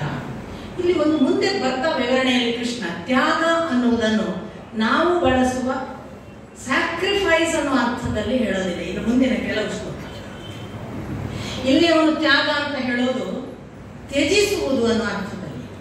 ಕೆಲವರು ತ್ಯಾಗ ಮಾಡ್ತಾರೆ, ಕರ್ಮದಲ್ಲಿ ತ್ಯಾಗ ಮಾಡಲಿ ಬಿಡಲಿ ಕರ್ಮ ಮಾಡಲೇಬೇಕು. ಎಲ್ಲ ಯಜ್ಞ ದಾನ ತಪಸ್ಸು ಅಂತ ನಾನು ಈಗಾಗಲೇ ಹೇಳಿದ ಎಲ್ಲ ಕರ್ಮಗಳು ಕೂಡ ಮಾಡಲೇಬೇಕಾದದ್ದು. ಮಾಡುವುದರಿಂದ ವಿದ್ವಾಂಸರು ಅನಿಸಿಕೊಂಡವರು, ಬೆಳೆಯುವವರು ಉದ್ಧಾರ ಆಗ್ತಾರೆ, ಪುನೀತರಾಗ್ತಾರೆ. ಹಾಗಾಗಿ ಕರ್ಮ ಮಾಡುವುದಿಲ್ಲ ಅನ್ನುವುದರವರ ಜೊತೆಗೆ ನನ್ನ ಮತವಿಲ್ಲ ಅಂತ ಮೊದಲು ಸ್ಪಷ್ಟಪಡಿಸ್ತಾರೆ. ಆದರೆ ಕೆಲವು ತ್ಯಾಗಗಳಿವೆ ಅಂತ ಉಲ್ಲೇಖ ಮಾಡ್ತಾರೆ. ಏನು ಕರ್ಮ ತ್ಯಾಗ ಅಂದ್ರೆ ಅವ್ರು ಹೇಳ್ತಾನೆ ಇಲ್ಲಿ ನೋಡಿ, ಏಕದಂ ತಾಮಸವನ್ನು ಮೊದಲು ತರ್ತಾನೆ. ತ್ಯಜಿಸುವುದಾದ್ದರಿಂದ ಕೆಲಸ ಮಾಡುವುದಿಲ್ಲ ಅಂತ ತ್ಯಜಿಸುವ ತ್ಯಾಗ ಕರ್ಮ ತ್ಯಾಗ. ತಾಮಸೆಗಳು ತ್ಯಾಗ ಮಾಡ್ತಾರೆ. ಯಾವ ತ್ಯಾಗ? ನನಗೆ ಮಾಡುವುದಕ್ಕೆ ಅರ್ಥವೇ ಗೊತ್ತಿಲ್ಲ ಆದ್ರಿಂದ ಮಾಡುವುದಿಲ್ಲ ಅಂತ ಬಿಡ್ತಾರೆ. ಅರ್ಥ ಗೊತ್ತಿಲ್ಲ ಅನ್ನುವ ಕಾರಣಕ್ಕೆ ಬಲ್ಲವರನ್ನೂ ಕೇಳದೆ ತಿಳಿದು ಮಾಡಬೇಕು ಅನ್ನೋ ಅಪೇಕ್ಷೆ ವ್ಯಕ್ತಪಡಿಸದೆ ಬಿಡ್ತಾರಲ್ಲ, ಅದು ತಾಮಸಿ. ರಾಜಸಿ ತ್ಯಾಗ. ರಾಜಸಿ ಕರ್ಮ ತ್ಯಾಗ ಯಾವುದು ಅಂದ್ರೆ, ನನಗೆ ಮಾಡ್ಲಿಕ್ಕೆ ದಣಿವಾಗಿದೆ ಕಣಯ್ಯ, ಮೈಕೈ ಎಲ್ಲ ನುಗ್ಗು ಆಗುತ್ತೆ, ಯಾರಿಗ್ ಬೇಕೋ ಅಂತ ಹೇಳಿ ಆಲಸ್ಯದಿಂದ ಬಿಟ್ಟರೆ ಅದು ರಾಜಸಿ ತ್ಯಾಗ. ಸಾತ್ವಿಕ ತ್ಯಾಗ ಕಡಿಮೆ ಅಂತ ಹೇಳಿ ಕೃಷ್ಣ ಹೇಳ್ತಾನೆ. ವಿಹಿತ ಕರ್ಮಗಳನ್ನು ಕಷ್ಟವೋ ಇಷ್ಟವೋ ಫಲವನ್ನಷ್ಟು ತ್ಯಾಗ ಮಾಡಿಯೇ ಮಾಡ್ತಾರೆ, ಅದು ಸಾತ್ವಿಕ ತ್ಯಾಗ. ಇಷ್ಟು ಹೇಳಿ ಕರ್ಮದ ಬೇರೆ ಬೇರೆ ಸಾಧ್ಯತೆಗಳನ್ನ ಹೇಳಲಿಕ್ಕೆ ಶುರು ಮಾಡ್ತಾನೆ. ಕರ್ಮಕ್ಕೆ 3 ಫಲ ಕೃಷ್ಣ ಹೇಳೋದು. ಕರ್ಮಕ್ಕೆ 3 ಫಲ, ಒಂದು ಸುಖ, ಇನ್ನೊಂದು ದುಃಖ, ಇನ್ನೊಂದು ಮಿಶ್ರ. ಒಂದು ಕೆಲಸ ಮಾಡಿದ್ರೆ ಅದಕ್ಕೆ ಫಲರೂಪವಾಗಿ ನಮಗೆ ಆನಂದ ಆಗ್ಬೋದು, ಫಲರೂಪವಾಗಿ ಅದು ದುಃಖವನ್ನು ಕೊಡ್ಬೋದು. ಒಳ್ಳೆ ಕಾರ್ಯಕ್ರಮ ಆಗುತ್ತೆ, ನಾನು ಆಯೋಜನೆ ಮಾಡಿದ್ದು ಬಹಳ ಚೆನ್ನಾಗಿತ್ತು ಅಂತ ಖುಷಿ ಆಗುತ್ತೆ. ಬಹಳ ನಿರೀಕ್ಷೆ ಮಾಡಿ ಒಂದು ಕಾರ್ಯಕ್ರಮ ಮಾಡಿರ್ತದೆ, ತುಸ್ಸ ಆಗುತ್ತೆ, ಭಾರಿ ದುಃಖ ಆಗುತ್ತೆ ಅಲ್ವಾ. ಮಿಶ್ರ ಫಲ ಇದಕ್ಕೆ ಬೆಸ್ಟ್ ಉದಾಹರಣೆ, ಕೃಷಿಕನೊಬ್ಬ ಉತ್ತು ಬಿತ್ತು ಬಹಳ ಪರಿಶ್ರಮದಿಂದ ಬೆಳೆ ಕಾಯ್ತಾ ಇರ್ತಾನೆ. ಅವನು ಎಣಿಸಿದ್ದಕ್ಕಿಂತ ಒಳ್ಳೆಯ ಬೆಳೆ ಬಂದ್ರೆ ಸುಖ. ಅವನು ಎಣಿಸಿದ್ದ ಒಳ್ಳೆ ಬೆಳೆ ಬರ್ತದೆ ಅಂತ ಏಕಾಏಕಿ ಮಳೆ ಬಂತು, ಕೊಚ್ಕೊಂಡು ಹೋಯ್ತು, ದುಃಖ. ಅವನು ಎಣಿಸಿದ್ದ ಫಲ ಬರ್ತದೆ, ಒಳ್ಳೇದು ಬರುತ್ತೆ ಅಂತ, ಆದರೆ ಒಳ್ಳೆ ಫಲವೂ ಬಂದಿದೆ, ಮಾರ್ಕೆಟ್ ನಲ್ಲಿ ಇಮಿಡಿಯೇಟ್ ರೇಟ್ ಡೌನ್, ಮಿಶ್ರ ಫಲ. ಹೀಗೆ ಅಂದ್ರೆ ಒಂದು ಕರ್ಮಕ್ಕೆ 3 ಥರ ಫಲ. ಅದು ಸುಖ ಕೊಡಬಹುದು, ದುಃಖ ಕೊಡಬಹುದು, ಮಿಶ್ರ ಫಲ ಆಗಬಹುದು. ಇನ್ನು ಮುಂದೆ ಅವನು ಹೇಳ್ತಾನೆ, ಕರ್ಮಕ್ಕೆ ಕಾರಣಗಳು 5ರ ಹೊರತು ನೀನು ಯಾವುದೇ ಕರ್ಮವನ್ನ ಮಾಡಕ್ ಸಾಧ್ಯ ಇಲ್ಲ. ಯಾವುದು 5? ಒಂದು ಮಾಡುವ ಕರ್ಮ, ಕೆಲಸ. ಈಗ ಉದಾಹರಣೆಗೆ ರೋಡ್ ಮಾಡ್ತೇನೆ ಅನ್ನೋದು ಕರ್ಮ. ಯಾವ ರೋಡ್ ಮಾಡ್ತೇನೆ ಆ ಜಾಗ. 2ನೇದು, ನಾನು ಈ ನಿರ್ದಿಷ್ಟ ಗಣಪತಿ ದೇವಸ್ಥಾನದ 2 ಕಿಲೋಮೀಟರ್ ಮಾಡ್ತೇನೆ, ಸೊ ಜಾಗ, ಅಧಿಷ್ಠಾನ. ಮಾಡುವುದಕ್ಕೆ ಉಪಕರಣಗಳು, ಅದನ್ನ ಮಾಡ್ಲಿಕ್ಕೆ ಒಂದು ರೋಡ್ ರೋಲರ್ ಬೇಕು, ಯಾವುದೋ ಒಂದು ಜಲ್ಲಿ ಕಾಂಟ್ರಾಕ್ಟರ್ ಹಿಡಿಬೇಕು, ಅದಕ್ಕೆ ಟಾರ್ ಹಾಕ್ಬೇಕು, ಅದು ಉಪಕರಣಗಳು. ಇದರ ಜೊತೆಗೆ ಮಾಡಿಸುವ ನಾನು ಅನ್ನುವವನು ಈ ಜೀವ, 4ನೇಯವನು. ಈ 4 ಇದ್ರೆ ಕೆಲಸ ಆಗ್ತದ? ಕೃಷ್ಣ ಹೇಳ್ತಾನೆ, ಎಂದೂ ಆಗೋದಿಲ್ಲ. 5ನೇಯದೊಂದಿದೆ, ಅದು ನಾನು ದೈವ. ನೀನು 4 ಇಟ್ಟುಕೊಂಡು ಲಗ ಹಾಕು, ನನ್ನ ಅನುಗ್ರಹ ಆಗದಿದ್ರೆ ನಿನಗೆ ಕೆಲಸನೇ ಆಗಲ್ಲ ಅಂತಾನೆ ಕೃಷ್ಣ. ಕೃಷ್ಣನ ಕ್ಲಾರಿಟಿಯೇ ಬೇರೆ ನಮ್ಮ ಬದುಕಿನ ಬಗ್ಗೆ. ಅದಕ್ಕೆ ಅವನು ಹೇಳ್ತಾನೆ, ಈ 5 ಇಲ್ಲದೆ ಒಬ್ಬ ಕೆಲಸ ಮಾಡಲಾರ. ಕರ್ತೃ ಚೆನ್ನಾಗಿದ್ದಾನೆ ಮಾಡುವವನು, ಎಲ್ಲ ಜಲ್ಲಿ ಕಾಂಟ್ರಾಕ್ಟರ್ ಟೈಮಿಗೆ ಎಲ್ಲ ತಂದು ಹಾಕಿದ್ದಾನೆ, ಟಾರ್ ಇದೆ, ರೋಡ್ ರೋಲರ್ ಬಂದಿದೆ, ಬೇಕಾದಂಗೆ ರೋಡ್ ಸಿದ್ಧ ಮಾಡ್ಲಿಕ್ಕೆ ಇವತ್ತು ಹಾಕ್ಲಿಕ್ಕೆ ಹೊರಟಿದ್ದಾನೆ. ಉಧೋ ಮಳೆ ಸುರಿ ಹೋಯ್ತಾ ಇಲ್ವಾ? ದೈವಾನುಗ್ರಹ. ಕೃಷ್ಣ ಹೇಳ್ತಾನೆ, ನೀನು 4ರಿಂದ ಏನನ್ನು ಮಾಡಲಾರಿ, ನಾನಿದ್ದೇನೆ 5ನೇಯವ. ನಿನಗೆ 5ನೇಯವನ ಬಗ್ಗೆ ಗೊತ್ತಿಲ್ಲದಕ್ಕೆ ನೀನು ನಾನು ಮಾಡಿದ್ದೇನೆ ಅಂತ ಭಾವಿಸಿ. 5ನೇಯವನ ಅದೃಷ್ಟ ಅಂತಲೇ ಅವನು ಕರೀತಾನೆ. ಈ ಅದೃಷ್ಟವಿಲ್ಲದ ಯಾವ ಕೆಲಸವನ್ನು ನೀನು ಮಾಡಲಾರಿ. ಆದ್ದರಿಂದ ಈ 5ನೇಯವನಿಲ್ಲದ ಈ ಪಂಚಮುಖಿ ಕೆಲಸ ಆಗ್ತದೆಯೇ ಹೊರತು ಚತುರ್ಮುಖಿ ಕೆಲಸ ಇಲ್ಲ. ಸ್ಪಷ್ಟ ಕ್ಲಿಯರ್ ಕಟ್ ಕೃಷ್ಣರು. ಆಮೇಲೆ ಗೊತ್ತಿಲ್ಲದವರು ನಾನೇ ಮಾಡಿದೆ ಅಂತಾರೆ. ಯಾರಿಗೆ ಗೊತ್ತಿರ್ತದಲ್ಲ, ಈ 5ನೇಯವನಿಲ್ಲದೆ ನನ್ನ ಕೆಲಸ ಆಗುದಿಲ್ಲ ಅಂತ, ಅವ್ರು ಯಾವತ್ತೂ ಕೂಡ ನಾಹಂಕರ್ತ ಅಂತ ಹೇಳಲ್ಲ. ನಾಹಂ ಅಂತಲೇ ಹೇಳ್ತಾರೆ. ನಾನು ಮಾಡುವುದಲ್ಲ, ನ ಅಹಂ ಕರ್ತ, ಕರ್ತಾರ ಅವನು, ಹರಿಕರ್ತ ನಾನಲ್ಲ ಅಂತ ಅವರು ನಿರಂತರವಾಗಿ ಹೇಳ್ತಾರೆ. ಯಾಕೆಂದ್ರೆ ಅವರಿಗೆ ಚೆನ್ನಾಗಿ ಗೊತ್ತಿರ್ತದೆ. ಈ ಗೊತ್ತಿರುವ ಅರಿವು ಮತ್ತೆ ಮೂರು ಅಂತಾನೆ ಕೃಷ್ಣ.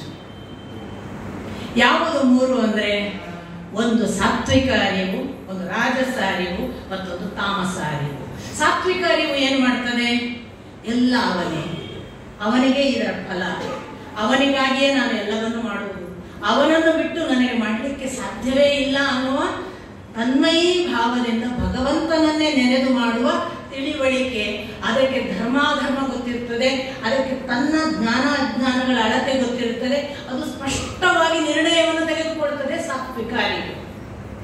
ರಾಜಸ ಧರ್ಮ ಅಧರ್ಮದ ಅರಿವಿಲ್ಲ, ತಪ್ಪು ಸರಿಗಳು ಗೊತ್ತಿಲ್ಲ, ಆಡ್ಬೇಕು ಹುಂಬತನ ಮಾಡಿಯೇ ಮಾಡುದು, ಹೋಗೇ ಹೋಗ್ತೇನೆ ಮಾಡಿಯೇ ಮಾಡ್ತೇನೆ, ಈ ಥರದ ಅರಿವು ಇದೆಯಲ್ಲ ಅದು ರಾಜಸ.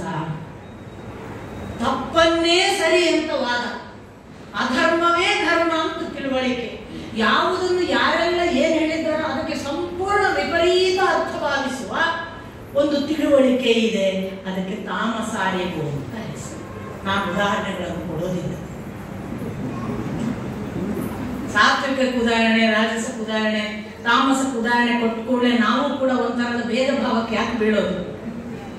ಬೇಡವೇ ಬೇಡ. ಮತ್ತೆ ಈ ಅರಿವಿನಲ್ಲಿ ಭೇದ ಭಾವ ಇಲ್ಲದೇ ಇರುವಂತೆ ನೋಡುವುದು ಅಂತ ಇದ್ದಾರಲ್ಲ, ಅವರಿಗೆ ಯಾವತ್ತೂ ಕೂಡ ಅವರನ್ನು ಸಾತ್ವಿಕ ಅರಿವಿನವರು ಅಂತ ಹೇಳೋದು. ಭೇದ ಭಾವ ಇದೆ, ಇಲ್ಲೆಲ್ಲವೂ ಭಿನ್ನ ಭಿನ್ನ, ಇಲ್ಲಿ ಒಬ್ಬನೇ ಇಲ್ಲ, ಪ್ರತಿಯೊಬ್ಬರು ಬೇರೆ ಬೇರೆ ಅಂತ ತಿಳಿಯುವುದು ರಾಜಸ ಅರಿವು. ಹಾಗಾಗಿ ನಾವು ಯಾಕೆ ಹೆಸರು ಕೊಡೋದು? ತಾಮಸ ಅರಿವಿನ ಕಡೆಗೋ ರಾಜಸದ ಅರಿವಿನ ಕಡೆಗೋ ಹೋಗುವುದು ಬೇಡ. ಎಲ್ಲ ವಿಭಕ್ತೇಶು ಅವಿಭಕ್ತಂ, ಭಿನ್ನ ಭಿನ್ನಗಳಲ್ಲಿ ಏಕವನ್ನು, ಬೇರೆ ಬೇರೆ ಪೃಥಕ್ ಪೃಥಕ್ ಇರುವುದರಲ್ಲಿ ಏಕಂ ಅಸ್ತಿ ಅಂತ ಭಾವಿಸುವುದನ್ನ ನೋಡೋಣ. ಅದರಿಂದ ಈ ಥರದ ಸಾತ್ವಿಕ ಅರಿವು, ರಾಜಸ ಅರಿವು ಮತ್ತು ತಾಮಸ ಅರಿವು ಅಂತ ಮೂರು ಅರಿವುಗಳಿವೆ. ಕೃಷ್ಣ ಅಂದ್ರೆ ಎಷ್ಟು ಈ ಗುಣಗಳು ನಮ್ಮನ್ನು ಎಷ್ಟು ಕಡೆಯೆಲ್ಲ ಇವೆ ಅನ್ನೋದಕ್ಕೆ ಇದನ್ನು ಕೊಡ್ತಿದ್ದ, ನೆನ್ಪಿಟ್ಕೊಳ್ಳಿ. ನಮ್ಮ ತಿಳುವಳಿಕೆಯಲ್ಲಿ ಈ ಮೂರು ಗುಣಗಳಿವೆ. ನೆಕ್ಸ್ಟ್ ಹೇಳಿದ ಬುದ್ಧಿಯಲ್ಲಿ ಮೂರು, ಸಾತ್ವಿಕ ರಾಜಸ ಮತ್ತು ತಾಮಸ. ಸಾತ್ವಿಕ ಬುದ್ಧಿ ಯಾವಾಗಲೂ ಕೂಡ ಅವನಿಗೆ, ಅವನದ್ದು, ಅವನಿಗಾಗಿ, ಅವನನ್ನೇ ನೆನೆದು ಮಾಡುವ ಬುದ್ಧಿ. ನಾನು, ನನ್ನದು, ನನ್ನ ಹೆಸರು, ನನಗಾಗಿ ಅಂತ ತಿಳಿದು ಮಾಡುವ ಬುದ್ಧಿ ರಾಜಸ. ಯಾರಿಗೇನ್ ಮಾಡಿ ಏನು ಉಪಯೋಗ ಬಿಡಯ್ಯ, ಅದು ಮಾಡದೇನು ನಡೀತದೆ, ಅವ್ರೇನೋ ದೊಡ್ಡದು ಮಾಡ್ತಾರಂತೆ, ಅವ್ರ ಹಣೆ ಬರ, ನಾವ್ಯಾಕೆ ಮಾಡೋಣ? ತಾಮಸ ಬುದ್ಧಿ. ಧೈರ್ಯವು ಮೂರು ಅಂದ ಕೃಷ್ಣ. ಧೈರ್ಯದಲ್ಲಿ ಸಾತ್ವಿಕ ಧೈರ್ಯ, ರಾಜಸ ಧೈರ್ಯ ಮತ್ತು ತಾಮಸ ಧೈರ್ಯ ಅಂತ ಮೂರು ಇದೆಯಪ್ಪ. ಸಾತ್ವಿಕ ಧೈರ್ಯ ಯಾವುದು ಅಂದ್ರೆ, ನನಗೆ ಏನಾದರೂ ಶಕ್ತಿ ಇದ್ದರೆ ಅದು ಅವನದ್ದು, ಅವನು ಕೊಟ್ಟರೆ ನಾನು ಗಟ್ಟಿಗ, ಅವನು ನಡೆಸಿದರೆ ನನ್ನದು, ನನ್ನ ಬಲ ಎಲ್ಲ ಅವನಿಂದ ಅಂತ ನಂಬಿ ಎಲ್ಲವನ್ನೂ ಅವರಿಗೆ ಅರ್ಪಿಸಿ ಇಲ್ಲಿರುವ ಸಂಗತಿಗಳನ್ನು ಎದುರಿಸುವ ಧೈರ್ಯ. ಗಟ್ಟಿಗನಿದ್ದೇನೆ ನಾನು ಪಲಾಯನವಾದಿ ಅಲ್ಲ, ನಾನು ಯುದ್ಧಕ್ಕೆ ಬೆನ್ನು ಹಾಕುವುದಿಲ್ಲ, ನನ್ನಲ್ಲಿ ಕೆಚ್ಚು ಇದೆ, ನನ್ನಲ್ಲಿ ಬಲವಿದೆ, ನನಗೇನು ದೇವರು ಸುಮ್ಮನೆ ಕೊಟ್ಟಿದ್ದಾನೆ, ಇದನ್ನು ನಾನು ಮಾಡಿಯೇ ತೀರ್ತೇನೆ ಅನ್ನುವ ಧೈರ್ಯ ರಾಜಸ ಧೈರ್ಯ. ಏನು ಇವರೆಲ್ಲ ಬಹಳ ದೊಡ್ಡ ದೊಡ್ಡ ಮಾತಾಡ್ತಾರೆ, ನಮ್ಗೆ ಸಾಧ್ಯ ಇಲ್ಲ, ನಮಗೂ ಆಗತ್ತೆ, ನಾನು ಮಾಡಿಯೇ ಮಾಡ್ತೇನೆ, ನಾನು ಬಿದ್ರೂ ತೊಂದರೆ ಇಲ್ಲ, ಸತ್ರು ತೊಂದರೆ ಇಲ್ಲ, ಮಾಡಿಯೇ ತೋರಿಸ್ತೇನೆ ಅಂತ ಹೇಳಿ ತಾನು ಬೀಳುವ ಗೆಲ್ಲುವ ಯಾವ ಯೋಚನೆಯೂ ಮಾಡದೆ ಅಜ್ಞಾನದಿಂದ ಸೋತ್ರು ಅಡ್ಡಿಲ್ಲ ತೋರಿಸಲೇಬೇಕು ಅನ್ನೋ ತನ್ನ ಕೆಪಾಸಿಟಿ ಅರಿವು ಕೂಡ ಇಲ್ಲದೆ ಹೋಗ್ತಾನಲ್ಲ, ಅದು ತಾಮಸ ಬುದ್ಧಿ ಧೈರ್ಯ. ಹೀಗೆ ಮೂರನ್ನು ಹೇಳಿದ ನಂತರ ಕೃಷ್ಣ ಬರ್ತಾ ಬರ್ತಾ, ಇದು ಕೇವಲ ನಿನ್ನ ಬುದ್ಧಿ, ಅರಿವು, ಧೈರ್ಯ, ಆಹಾರ ಅಷ್ಟರಲ್ಲೇ ಇಲ್ಲಪ್ಪ, ಕರ್ಮ ಕರ್ತೃವಿನಲ್ಲೂ ಇದೆ. ಸಾತ್ವಿಕ ಕರ್ತೃ, ರಾಜಸ ಕರ್ತೃ ಮತ್ತು ತಾಮಸ ಕರ್ತೃ ಗುಣನಡತೆಗಳದೇ. ಹಾಗೆ ಅವನು ಕರ್ಮದಲ್ಲಿದೆ, ಸಾತ್ವಿಕ ಕರ್ಮ, ರಾಜಸ ಕರ್ಮ ಮತ್ತು ತಾಮಸ ಕರ್ಮ. ನಾವು ಮಾಡುವ ಕೆಲಸ ರಾಜಸವಾಗುವುದು ಹೇಗೆ, ಸಾತ್ವಿಕ ಆಗುವುದು ಹೇಗೆ ಮತ್ತು ತಾಮಸ ಆಗುವುದು ಹೇಗೆ ನಮ್ಗೆ ಗೊತ್ತಾಗಬೇಕೀಗ. ಇಷ್ಟೆಲ್ಲ ಕೃಷ್ಣ ಬಿಡಿಸಿ ಹೇಳಿದ ಮೇಲೆ ಭಗವಂತನನ್ನು ನೆನೆದು ಅವನಿಗೆ ಅರ್ಪಿಸಿ ಪ್ರತಿಫಲದ ಅಪೇಕ್ಷೆ ಇಲ್ಲದೆ ಮಾಡುವ ಕರ್ಮ ಅದು ಸಾತ್ವಿಕ ಕರ್ಮ. ನನಗಾಗಿ, ನನ್ನ ಅಹಂಕಾರಕ್ಕಾಗಿ ನಾನು ಮಾಡುತ್ತೇನೆ, ಮಾಡಬಲ್ಲೆ ಅನ್ನುವ ಪ್ರತಿಫಲದ ಅಪೇಕ್ಷೆ ಇಟ್ಟುಕೊಂಡು ಮಾಡುವ ಕರ್ಮ ಅದು ರಾಜಸ ಕರ್ಮ. ಮಾಡಿದ್ರು ಮಾಡದೇ ಇದ್ರು ಇನ್ನೊಬ್ಬನ ನಾಶ ಮಾಡಿ ಆದ್ರೂ ಮಾಡಬೇಕು, ನಾನು ಸೋತರೂ ತೊಂದರೆ ಇಲ್ಲ ಅನ್ನೋದು ತಾಮಸ ಕರ್ಮ. ಹೀಗೆ ಹೇಳ್ತಾ ಕೃಷ್ಣ ಮುಂದಿನ ಹಂತಕ್ಕೆ ಬರ್ತಾನೆ. ಇದು ಕೇವಲ ನಿಮ್ಮ ಬುದ್ಧಿ, ನಿಮ್ಮ ಧೈರ್ಯ, ನಿಮ್ಮ ಕರ್ತೃತ್ವ, ನಿಮ್ಮ ಕರ್ಮ, ನಿಮ್ಮ ಅರಿವಿನಲ್ಲಿ ಮಾತ್ರ ಅಲ್ಲಪ್ಪ ಈ ಗುಣದ ಪ್ರಭಾವ. ಈ ಗುಣ ನಿಮ್ಮ ಪ್ರಕೃತಿ ಸ್ವಭಾವದಲ್ಲೂ ಇದೆ. ಆದ್ದರಿಂದ ನಿಮ್ಮ ವರ್ಣಗಳು ಕೂಡ ನಿಮ್ಮ ಸ್ವಭಾವದ ಮೇಲೆ ಈ ಗುಣ ಪ್ರಭಾವ ಇರುವುದರಿಂದ ನೀವು ಅದಕ್ಕನುಗುಣವಾದ ಕರ್ಮವನ್ನೇ ಮಾಡ್ತೀರಿ. ಯಾರಲ್ಲಿ ಅವನು ಕೃಷ್ಣ ಯಥಾರ್ಥ ಸಾತ್ವಿಕ ಅಂತ ಹೇಳಲ್ಲ, ನಾನು ಹೇಳೋದು ಅವನು ಈಗ ವರ್ಣಗಳು 4. ಬ್ರಾಹ್ಮಣ ನಿರಂತರ ಭಗವಂತನ ಅಧ್ಯಯನ ಮಾಡ್ತೇವ ನೋಡಿ, ಅಲ್ಲದಿದ್ರೆ ಬ್ರಾಹ್ಮಣರಲ್ಲ. ಮೊದಲನೇ ಕ್ರೈಟೀರಿಯಾ ಪಕ್ಕ ಬರ್ಕೋಬೇಕು ನಾವು. ಭಗವಂತನ ಧ್ಯಾನ, ಭಗವಂತನಿಗೆ ಸಂಬಂಧಪಟ್ಟ ಶಾಸ್ತ್ರಾಧ್ಯಯನ, ನಿರಂತರವಾದ ನೇಮನಿಷ್ಠೆ, ಭಗವಂತನಿಗೆ ಸಂಬಂಧಪಟ್ಟ ಮನನ, ಮಾತುಗಳನ್ನು ಕೇಳುವುದು, ಅದರ ಜೊತೆಗೆ ಅಧ್ಯಯನ, ಬೇರೆಯವರಿಗೆ ಅದನ್ನು ಅಧ್ಯಾಪನ, ಇವುಗಳಲ್ಲಿಯೇ ತೊಡಗಿ ಬೇರೆಯವರಿಗೆ ನೋವನ್ನುಂಟು ಮಾಡದೇ ಇರುವುದು, ಮಾರ್ಧವಂ ಆರ್ಜವ ಸತ್ಯವನ್ನು ನಿಷ್ಠುರವಾಗಿ ಹೇಳುವುದು, ನನಗೆ ಯಾವನು ಬಡದರೂ ತೊಂದರೆ ಇಲ್ಲ, ದೇವರ ಸತ್ಯ ಹೀಗಪ್ಪ ಅಂತ ಹೇಳುವುದು, ಇನ್ನೊಬ್ಬರನ್ನು ನೋಯಿಸದೇ ಇರುವುದು, ಅಹಿಂಸಾ, ಇವೆಲ್ಲವನ್ನು ಮಾಡ್ತಾ ಇರ್ತಾನೆ. ಸಾತ್ವಿಕ ಗುಣದಿಂದ ಪ್ರಭಾವಿತನಾದವ ಅಂತ ಭಾವಿಸಬೇಕು. ಬ್ರಾಹ್ಮಣ ಅಂತ ಅಷ್ಟು ಹೇಳ್ತಾನೆ. ಹೀಗೆ ಮಾಡಿದವನು ಬ್ರಾಹ್ಮಣ. ಮುಂದೆ ಹೇಳ್ತಾನೆ ಇನ್ನೊಂದು ಪ್ರಭಾವ ಬೇರುತ್ತಪ್ಪ, ಅದು ಅವನು ರಾಜಸ ಅಂತ ಹೇಳಲ್ಲ, ಕ್ಷತ್ರಿಯ ಅನ್ನುವವನು ಬಹಳ ಕೆಚ್ಚು, ಬಲ, ತನ್ನ ಧೈರ್ಯ, ತನ್ನ ಶಕ್ತಿಯ ಬಗ್ಗೆ ವಿಶೇಷ ನಂಬಿಕೆ, ಯಾವ ಒಬ್ಬ ವೈರಿಗೂ ಬೆನ್ನು ಹಾಕದೇ ಇರುವ ಅಪಲಾಯನ ಬುದ್ಧಿ, ನಾನು ಹಿಂದೆ ಹೋಗಲ್ಲ, ಅವನು ಬೇಕಾದ ಮಾಡಿ ನಾನು ಎದುರಿಸ್ತೀನಿ, ಮತ್ತೆ ಒಂದು ಥರದ ನಾಯಕತ್ವ ಗುಣ, ಒಡೆತನ, ಇದೆಲ್ಲ ಇದ್ದ ಕ್ಷತ್ರಿಯನು ಇದ್ದಾನೆ ಅಂತ ಅಷ್ಟೇ ಹೇಳ್ತಾನೆ. ಈ ಕ್ಷತ್ರಿಯನು ರಾಜಸದಿಂದ ಇದ್ದಾನೆ ಅಂತ ನಾವು ಭಾವಿಸಬೇಕು. ಯಾಕೆ ಅವನು ಮೊದಲು ಒಂದು ಮಾತು ಹೇಳ್ಬಿಟ್ಟಿದ್ದಾನೆ, ವರ್ಣಗಳು ಕೂಡ ಪ್ರಕೃತಿ ಜೈ ಗುಣೈಹಿ ಅಂತ ಹೇಳ್ತಾನೆ. ವರ್ಣಗಳು ಅನ್ನುವು ಕೂಡ ಪ್ರಕೃತಿ ಸ್ವಭಾವದಿಂದ ಬಂದ ಗುಣಗಳೇ ಅಪ್ಪ. ವರ್ಣ ತನ್ನಷ್ಟಕ್ಕೆ ಆದದ್ದಲ್ಲ. ನಿನ್ನ ಸ್ವಭಾವದ ಗುಣ ಸಾತ್ವಿಕವೋ ರಾಜಸವೋ ಅಥವಾ ತಾಮಸವೋ ಅನ್ನೋದ್ರ ಮೂಲಕ ನೀನು ಬ್ರಾಹ್ಮಣನೋ ಕ್ಷತ್ರಿಯನೋ ಶೂದ್ರನೋ ಅಥವಾ ವೈಶ್ಯನೋ ಆಗ್ತಿ ಅನ್ನೋದು ಅವನ ವಿವರಣೆ. ಮುಂದೆ ಅವನು ಗೋವಿನ ಕೆಲಸ, ಗೋ ಸಾಕಾಣಿಕೆ, ಕೃಷಿ, ವಾಣಿಜ್ಯ ಅಥವಾ ವ್ಯಾಪಾರ ಇದನ್ನು ಮಾಡಿಕೊಳ್ತಾ ಇರುವವನು ವೈಶ್ಯ ಅಂತಾನೆ. ಒಂದು ಪರಿಚಾರಕ ಗುಣ, ಸೇವಾ ಮನೋಭಾವ, ಅದು ಶೂದ್ರ ಅಂತ ಒಟ್ಟಿಗೆ ಕೊಟ್ಟು ಬಿಡ್ತಾನೆ. ಅವರಿಬ್ಬರಿಗೆ ಪ್ರತ್ಯೇಕ ಶ್ಲೋಕ ಇಲ್ಲ. ನಾನು ಭಾವಿಸುವುದು ಇವರು ತಾಮಸ ಗುಣ, ವೈಶ್ಯರು ತಾಮಸ ಗುಣ. ನಾನು ಮೊನ್ನೆ ಹೇಳಿದೆ, ಯಾಕೆ ಪಾಪಯೋನಯ ಅನ್ನೋದ್ರಲ್ಲಿ ಸ್ತ್ರೀಯೋ ವೈಶ್ಯ ತಥಾ ಶೂದ್ರ. ಯಾಕೆಂದ್ರೆ ಅದು ಇನ್ನು ಪ್ರಿಲಿಮಿನರಿ ಸ್ಟೇಜ್ ಅಲ್ಲಿ, ಪ್ರಾಥಮಿಕ ಹಂತ. ಅದು ತಾಮಸದಿಂದ ನಿಧಾನ ರಾಜಸ ಸಾತ್ವಿಕ, ಆ ಬಳಿಕ ನಿಸ್ತ್ರೈಗುಣ್ಯೋ ಭವಾರ್ಜುನದವರೆಗೆ ಏರಲಿಕ್ಕಿರುವ ಒಂದು ಅವಸ್ಥೆ ಅಂತ. ಆ ಅರ್ಥದಲ್ಲಿ ನಾನು ಇದನ್ನು ಭಾವಿಸುವುದು ಪ್ರಕೃತಿ ಜೈ ಗುಣೈಹಿ ಅಂತ ಕೃಷ್ಣನ ಮಾತು. ಇವೆಲ್ಲವೂ ಕೂಡ ನಿನ್ನ ಸ್ವಭಾವದಲ್ಲೂ ಕೂಡ ತ್ರಿಗುಣಗಳಿವೆ. ಅದು ನಿನಗೆ ಹುಟ್ಟುತ್ತಲೇ ಬಂದಿದೆ ನಿನ್ನ ಸ್ವಭಾವದಲ್ಲಿ. ಆದ್ದರಿಂದ ನೀನು ಹುಟ್ಟುತ್ತಲೇ ಆ ಗುಣಗಳ ಸಹಿತವಾಗಿ ನಿನ್ನ ಕರ್ಮವನ್ನು ಡಿಸೈಡ್ ಮಾಡ್ತೀನಿ. ಇದು ಒಂದು ವಿವರಣೆಯನ್ನ ಕೊಟ್ಟ. ಇಷ್ಟು ಹೇಳಿ ಕೃಷ್ಣ ಇನ್ನೊಂದಿದೆಯಪ್ಪ, ಪ್ರತಿ ಫಲಕ್ಕೆ 3 ಫಲ. ಒಂದು ಸಾತ್ವಿಕ ಸುಖ, ಇನ್ನೊಂದು ರಾಜಸ ಸುಖ, ಮತ್ತೊಂದು ತಾಮಸ ಸುಖ. ಕರ್ಮಕ್ಕೆ ಫಲವು. ಸಾತ್ವಿಕ ಸುಖ ಯಾವುದು? ವಿಷಯ ಅಗ್ರೆ ವಿಷಂ, ಆರಂಭೆ ವಿಷಂ ಇವ ಅಂತ್ಯೆ ಅಮೃತೋಪಮಂ. ಅದು ಸಾತ್ವಿಕ ಸುಖ. ಆರಂಭ ಮಾಡುವಾಗ ಯಾಕಾದ್ರೂ ಮಾಡ್ತೀವ, ಏನೋ ಸಾಕಾಗಿ ಹೋಗ್ತದೆ, ಅವಾಗ ಆಗುದಿಲ್ಲಪ್ಪ, ಮುಟ್ಟಕ್ಕೆ ಸಾಧ್ಯವೇ ಇಲ್ಲ, ವಿಷಂ ಅಷ್ಟಾಗುತ್ತೆ. ಆದರೆ ಅದರ ಎಂಡ್ ಪಾಯಿಂಟ್ ಅಮೃತೋಪಮಂ. ಎಷ್ಟು ದೊಡ್ಡ ಅಮೃತ ನನಗಾಗಿ ಕಾದಿತ್ತು ಅಂತಲೇ ಗೊತ್ತಿರಲಿಲ್ಲ. ನಾನು ಪಟ್ಟ ಪಾಡು ನೋಡಿ ಸಾಕಾಗಿ ಹೋಗಿತ್ತು ಜೀವನ ಅಂತ ಭಾವಿಸಿದ್ದೆ. ಅದು ಅಗ್ರೆ, ತದಗ್ರೆ ವಿಷಂ ಅಂತ್ಯ ಪರಿಣಾಮೆ ಅದು ವಿಷ ಅಲ್ಲ, ಅಮೃತೋಪಮ. ಹಾಗಾಗಿ ಅಧ್ಯಾತ್ಮ ಆರಂಭದಲ್ಲಿ ವಿಷ, ಕಷ್ಟ, ನಡೆಯಕ್ಕೆ ಸಾಧ್ಯವೇ ಇಲ್ವೇನೋ, ಏನೇನು ಪಡಬಾರದು ಪಾಡುಪಡಬೇಕಾಗಬಹುದು, ಆದರೆ ಬಿಡಬಾರದು ಕರ್ಮವನ್ನು. ಕೊನೆಗೆ ಅಮೃತೋಪಮ.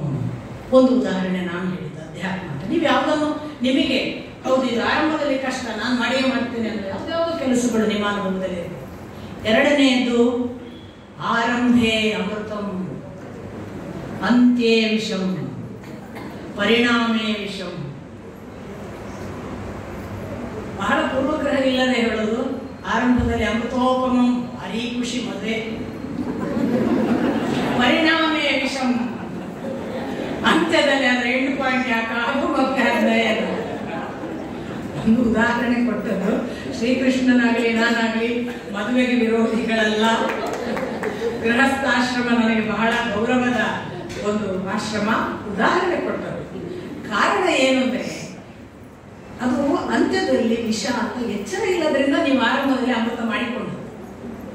ಎಚ್ಚರ ಇದ್ರೆ ಅದು ಬಹಳ ದೊಡ್ಡ ಒಳ್ಳೆಯ ತಪಸ್ಸು. ಅದು ಕೂಡ ಆರಂಭೆ ವಿಷಂ ಅಂತ್ಯ ಅಮೃತೋಪಮ ಮಾಡ್ಕೋಬಹುದು. ಆದ್ರೆ ಏನಾಗುತ್ತೆ, ದೈಹಿಕ ಸುಖವನ್ನು ಉಂಟಲ್ಲ ಅದು ಅಮೃತೋಪಮ ಅಂತ ಅನಿಸಿಬಿಡ್ತದೆ. ಅದು ಮುಗಿತದಲ್ಲ, 4-5 ವರ್ಷ ಹೆಚ್ಚಲ್ರೆ ಬೇಡ 8 ವರ್ಷ. ಆಮೇಲೆ ಈ ಜೋಡಿ ಎತ್ತು ಗೋಳು ಕೊಟ್ಟಾಗಿದೆ, ನೇಗೆ ಎಳಿಲೇಬೇಕು, ಅಲ್ಲಿ ಬರುತ್ತಲ್ಲ, ಆದ್ರಿಂದ ಅದು ವಿಷ ಆಗುವುದು. ಅದರಿಂದ ಇನ್ಯಾವುದಾದ್ರು ಒಳ್ಳೆ ಉದಾಹರಣೆಗೆ ನೀವು ಹೇಳಬಹುದು. ನನಗೆ ತೋಚಿತ್ತು, ನಾನು ಹೇಳ್ತಿದ್ದೇನೆ. ಹಾಗಾಗಿ ಅಗ್ರೆ ತದಗ್ರೆ ವಿಷಂ ತದಗ್ರೆ ಅಮೃತಂ ಪರಿಣಾಮೇ ವಿಷಂ ಇವ ರಾಜಸಿ. ಆಮೇಲೆ ಇನ್ನೊಂದು ತಾಮಸಿ, ಅಗ್ರೆ ವಿಷಂ ಅನುಬಂಧೇ ಚ ಮೋಹನಂ. ಅದು ಶುರು ಮಾಡುವಾಗಲೂ ವಿಷ, ಅನುಬಂಧ ಅದನ್ನು ಅನುಸರಿಸಿ ಅದು ಎಂಡಾಗುವಾಗಲೂ ಅದು ಸುಖ ಕೊಡುವಂಥದ್ದಲ್ಲ, ಅದು ತಾಮಸಿ. ಗೊತ್ತಿಲ್ಲ, ಇಸ್ಪಿಟ್ ಆಡ್ತಾ ಆಡ್ತಾ ಆರಂಭ, ಕುಡಿಲಿಕ್ಕೂಗಲಿ ಎಂಡ್. ಅಗ್ರೆ ವಿಷಂ ಅನುಬಂಧೇ ಚ ಮೋಹನಂ.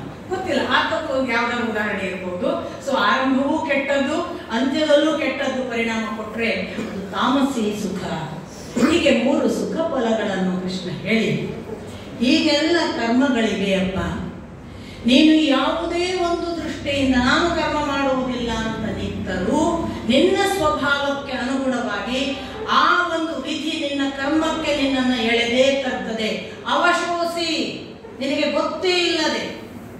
ಯಾಕೆ? ಪ್ರಕೃತಿ ಈ ಗುಣ, ಇದು ಪ್ರಕೃತಿ ಜನ್ಯವಾಗಿ ಈ ಗುಣ ಬಂದಾಗಿದೆ.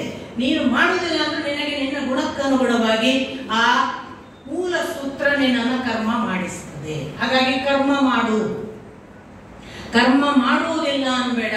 ಮತ್ತೆ ಅಷ್ಟು ಮಾತ್ರ ಅಲ್ಲ, ಈ ಇಡೀ ಸರ್ವಾಣಿ ಭೂತಾನಿ, ಇಡೀ ಭೂತರಾಶಿಗಳನ್ನ ಯಂತ್ರಾರೂಢಾನಿ, ನಾನು ಯಂತ್ರಾರೂಢನಾಗಿ ಇಡೀ ಜಗದಲ್ಲಿ, ಜಗತ್ತು ಅನ್ನುವ ದೊಡ್ಡ ಯಂತ್ರದ ಮೇಲೆ ನಾನು ಆರೂಢನಾಗಿ ಭ್ರಾಮಯಾಮಿ ಮಾಯಯ, ನಾನು ಇಡೀ ಜಗತ್ತರ ಮೇಲೆ ನಾನು ಆರೂಢನಾಗಿ ಕೂತು ಮಾಯೆಯಿಂದ ನಾನು ನಿಮ್ಮನ್ನ ತಿರುಗಿಸ್ತಾ ಇರ್ತೇನೆ. ನನ್ನ ಮಾಯೆಯಿಂದ ನೀವು ಮಾಡಲೇಬೇಕಾಗ್ತದೆ, ನಿಲ್ಲಿಸ್ಲಿಕ್ಕೆ ಬರೋದಿಲ್ಲ. ಕೃಷ್ಣನ ಆರ್ಗ್ಯುಮೆಂಟ್ ಹೇಗಿದೆ ಅಂದ್ರೆ, ಇದು ನನ್ನ ಹೊರತು ನಿನ್ನ ಕೈಯಲ್ಲಿಲ್ಲ. ಅವಶೋಸಿ, ನಿನ್ನ ವಶ ಅಲ್ಲ ಅದು. ನೀನು ವಶವಾಗದೆ ನನ್ನ ವಶ ಆಗುವ ಹಾಗೆ ನಾನು ಮಾಡಿಸ್ತೇನೆ. ಹಾಗಾಗಿ ಕರ್ಮ ಮಾಡುವುದಿಲ್ಲ ಅನ್ಬೇಡ.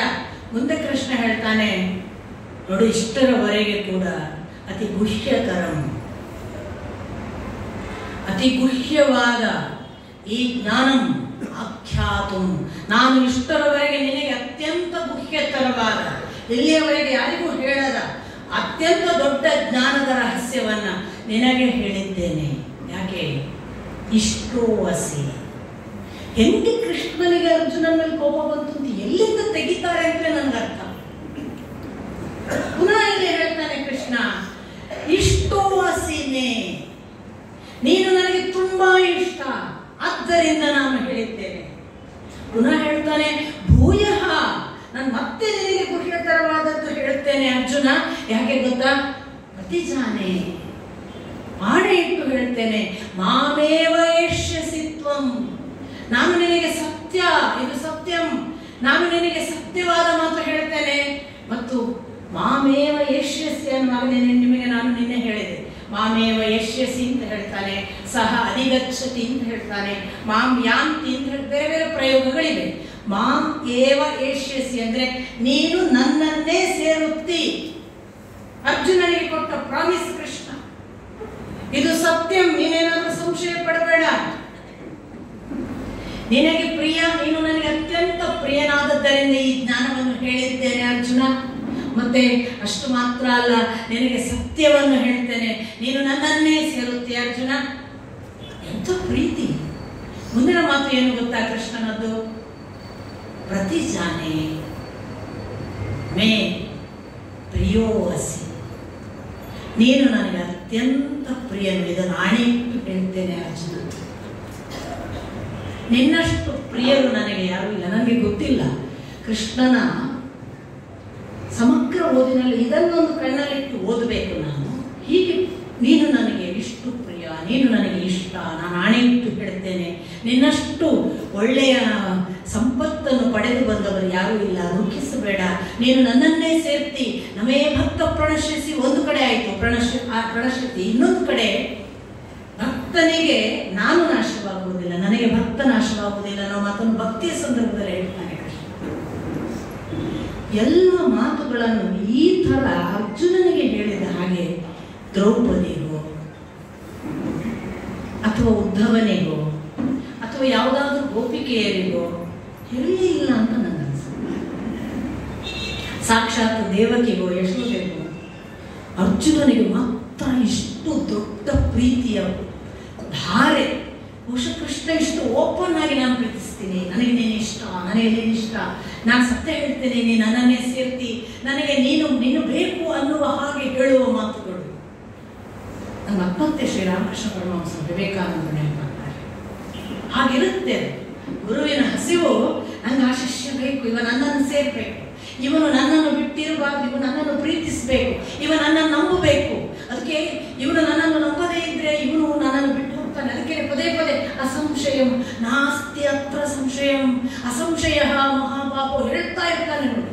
ಕೃಷ್ಣನ ಲೆವೆಲ್ ಆಫ್ ಅಕ್ಸೆಪ್ಟೆನ್ಸ್, ಕೃಷ್ಣನ ಲೆವೆಲ್ ಆಫ್ ಸೆಲೆಕ್ಷನ್, ಕೃಷ್ಣನ ಲೆವೆಲ್ ಆಫ್ ಪ್ರೀತಿ ಟುವರ್ಡ್ಸ್ ಒಬ್ಬ ಡಿಸೈಪಲ್ ಅಥವಾ ಒಬ್ಬ ಆಯ್ಕೆ ಮಾಡಿದ ಮಗುವು, ಗೆಳೆಯವು, ಆ ಗೆಳೆಯನನ್ನು ತಪ್ಪಿಕೊಂಡ ರೀತಿ ಅಷ್ಟು ಹೇಳಿ ಅವ ಕೃಷ್ಣ ಹೇಳ್ತಾನೆ, ನಾನೇನು ನಾನೇ ಇಟ್ಟು ಹೇಳ್ತೇನೆ ಅರ್ಜುನ, ನಂಬುದೇ ಇದ್ರೆ ಇವ. ನನ್ನ ಮಗಳು ಪದೇ ಪದೇ ಹೇಳ್ತಿದ್ದೆ, ಮಗಳೇ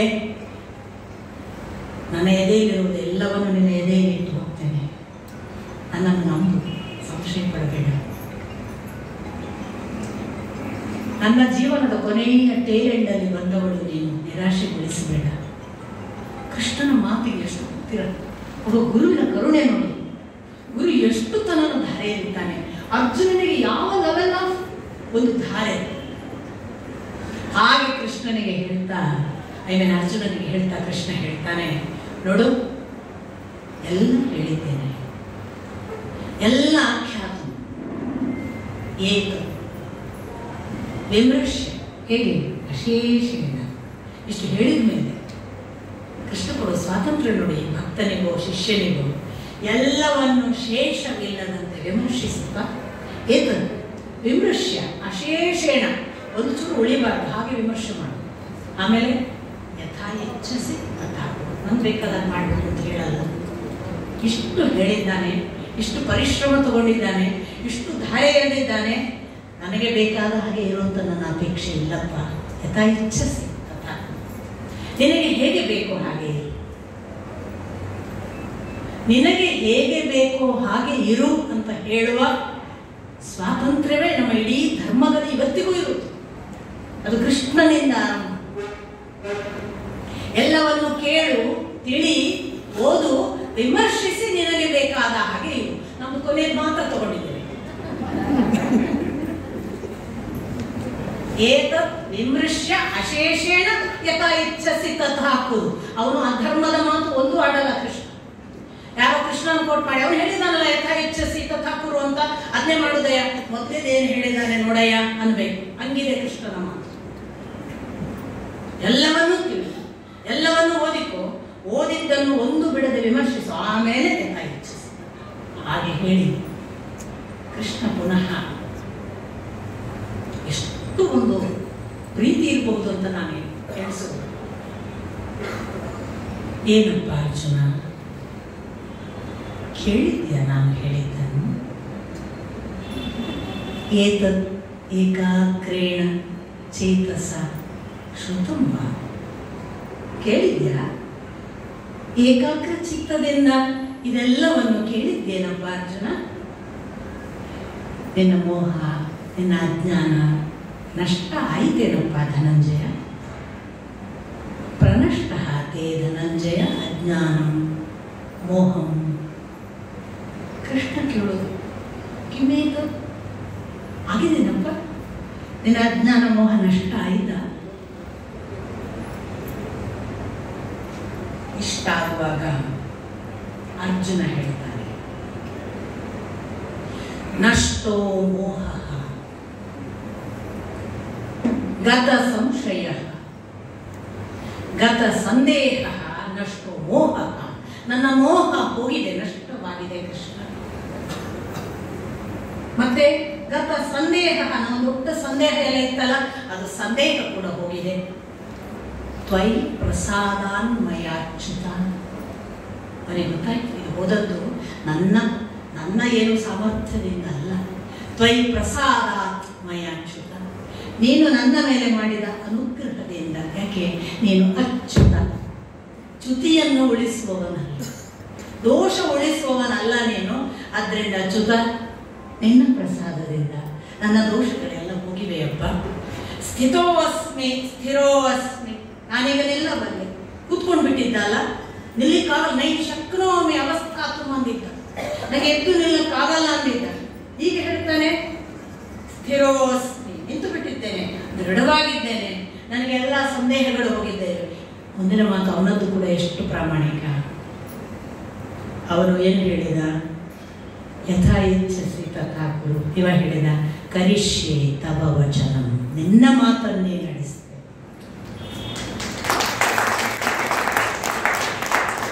ನನಗೀಗ ನನ್ನ ಮಾತುಗಳಿಲ್ಲ ಕೃಷ್ಣ.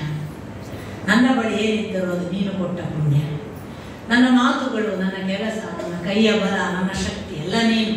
ಹಾಗಾಗಿ ಕರಿಷ್ಯೆ ತವ ವಚನಂ. ನಾನು ಅದಕ್ಕೆ ಬಹಳ ಬಾರಿ ಹೇಳೋದುಂಟು.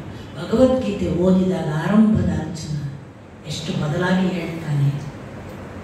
ಭಗವದ್ಗೀತೆಯ ಪರಿಣಾಮ ಯಾವ ಮಟ್ಟಕ್ಕಾಗಿದೆ ಅನ್ನೋದನ್ನು ಬಹಳ ವಿವರಿಸುವುದಿಲ್ಲ ವೇದವ್ಯಾಸರು. ಎರಡೇ ಸಾಲು, ಈ 2 ಸಾಲು ಓದಿದರೆ ಸಾಕು ಅರ್ಜುನ ಯಾವ ಮಟ್ಟಕ್ಕೆ ಬದಲಾಗಿದ್ದಾನೆ ಅನ್ನೋದು ಗೊತ್ತಾಗಿಬಿಡ್ತದೆ.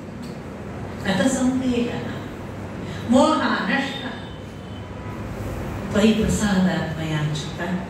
ನಿನ್ನ ಪ್ರಸಾದದಿಂದ ಓ ಅಚ್ಯುತನೇ ನನ್ನ ಸಂದೇಹ ಹೋಗಿದೆ, ನನ್ನ ಎಲ್ಲ ಮೋಹಗಳು ನಷ್ಟವಾಗಿದ್ದಾವೆ. ಮತ್ತೆ ನಾನು ಈಗ ಸ್ಥಿರೋಸ್ಮಿ, ನಿಂತಿದ್ದೇನೆ.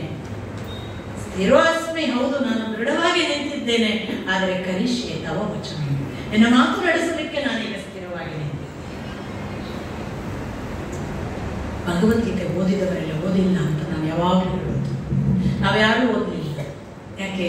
ನಾವು ಓದುವುದಕ್ಕೆ ಶುರು ಮಾಡುವಾಗ ಇರುವವರು ಮುಗಿಯುವಾಗ ಅರ್ಜುನನ ಹಾಗೆ ಬದಲಾಗಿಲ್ಲ. ಓದಿದ ದಿವಸ ಶುರು ಮಾಡುವಾಗ ಹೇಗಿದ್ದೆವು, ಮುಗಿಯುವ ದಿವಸವೂ ಹಾಗೆ ಇದ್ದರೆ ಅಲ್ಲ. ಅದಕ್ಕೆ ಕೃಷ್ಣ ಹೇಳಿದ, ಇದನ್ನು ನ ಅಭಕ್ತಾಯ ನ ಅತಪಸ್ಕ ನ ಅಶ್ರದ್ಧಾಯ.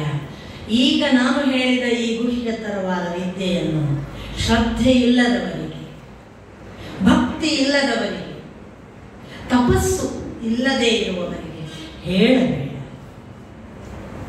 ಮತ್ತೆ ಯಾರು ಕೇಳಲಿಕ್ಕೆ ಇಚ್ಛೆ ಇಲ್ಲ ಅವರಿಗೆ ದಯವಿಟ್ಟು ಹೇಳಬೇಡ.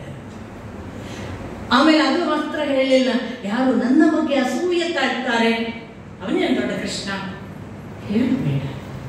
ಅವರು ಹಾಗೆ ತಿಳ್ಕೊಳ್ಳಿ ನಾನು ಕೆಟ್ಟ ಕೃಷ್ಣ.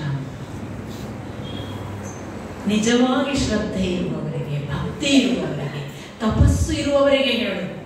ಶ್ರದ್ಧೆ ಅಂದರೆ ಏನು ಅಂತ ನಾವು ಮೊದಲೇ ಹೇಳಿದ್ದೇವೆ. ತಪಸ್ಸು ಅಂದರೆ ನಾವು ಒಳಗಿಂದ ಅವನಿಗಾಗಿ ಹಂಬಲಿಸಿದರೆ ಸಾಕು. ಆಮೇಲೆ ಅವನು ಹೇಳುವ ಭಕ್ತಿ ಕೂಡ ನಾವು ಭಕ್ತರ ಲಕ್ಷಣ ನೋಡಿದ್ದೇವೆ.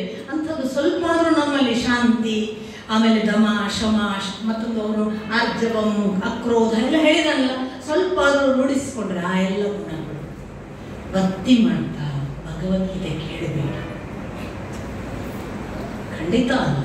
ದೇವರ ನಾಮ ಬರೀತಾ ಭಗವದ್ಗೀತೆ ಕೇಳಬೇಡಿ, ಎರಡಕ್ಕೂ ಅನ್ಯಾಯ.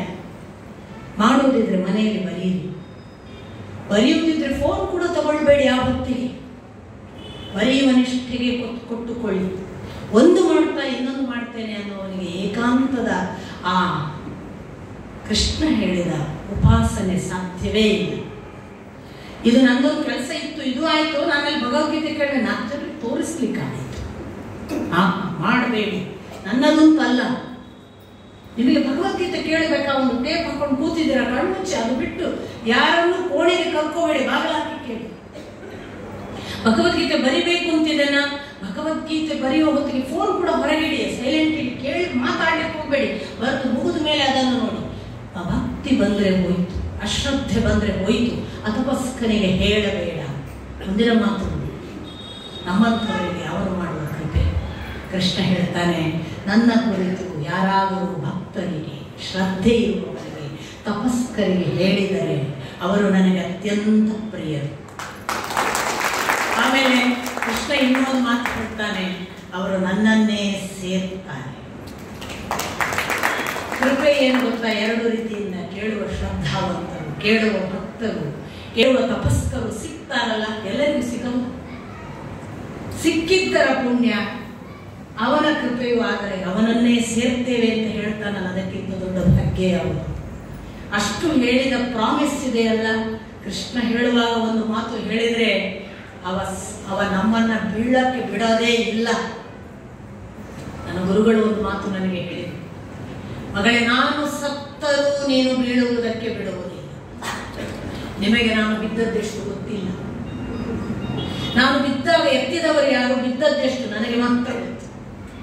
ಆದ್ರಿಂದ ನನಗೆ ಕೃಷ್ಣ ಅರ್ಥ ಆಗ್ತಾನೆ, ಆದ್ರಿಂದ ನನಗೆ ಅರ್ಜುನ ಅರ್ಥ ಆಗ್ತಾನೆ. ಇಷ್ಟು ಎಲ್ಲವನ್ನು ಹೇಳಿದ ಕೃಷ್ಣನ ಮಾತನ್ನ ಮತ್ತೆ ನಮಗೆ ಹೇಳಿದ ಸಂಜಯ ರಾಜನ ಹತ್ರ ಹೇಳ್ತಾನೆ, ಆ ವೇದವ್ಯಾಸರ ಪುಣ್ಯದಿಂದ ನನಗೆ ಸಿಕ್ಕಿದ ದಿವ್ಯ ದೃಷ್ಟಿಯ ಫಲವಾಗಿ, ಓ ರಾಜನೇ ಧೃತರಾಷ್ಟ್ರ, ನಾನು ಅಷ್ಟೂ ಮಾತುಗಳನ್ನು ಕೃಷ್ಣನ ಬಾಯಿಯಿಂದ ಸ್ವತಃ ಕೇಳಿದೆ. ಹೃಷ್ಯಸಿ ಸಂಸ್ಮೃತ್ಯ ಕೃಷ್ಣನ ಮಾತುಗಳನ್ನು ನೆನೆದು ನನ್ನ ಮತ್ತೆ ಹರ್ಷಕ್ಕೆ ಒಳಗಾಗ್ತಿದ್ದೇನೆ. ಆಮೇಲೆ ಹೇಳ್ತಾನೆ, ಆ ರೂಪ ಐಶ್ವರ್ಯವನ್ನು ನೋಡಿದ್ದನ್ನು ನೆನೆದು ಸಂಸ್ಮೃತ್ಯ ಹೃಷ್ಯಸಿ ಮುಹುರ್ಮುಹು, ಮತ್ತೆ ಮೈ ರೋಮಾಂಚನ ಆಗ್ತಿದೆ. ಯತ್ರ ಯೋಗೇಶ್ವರ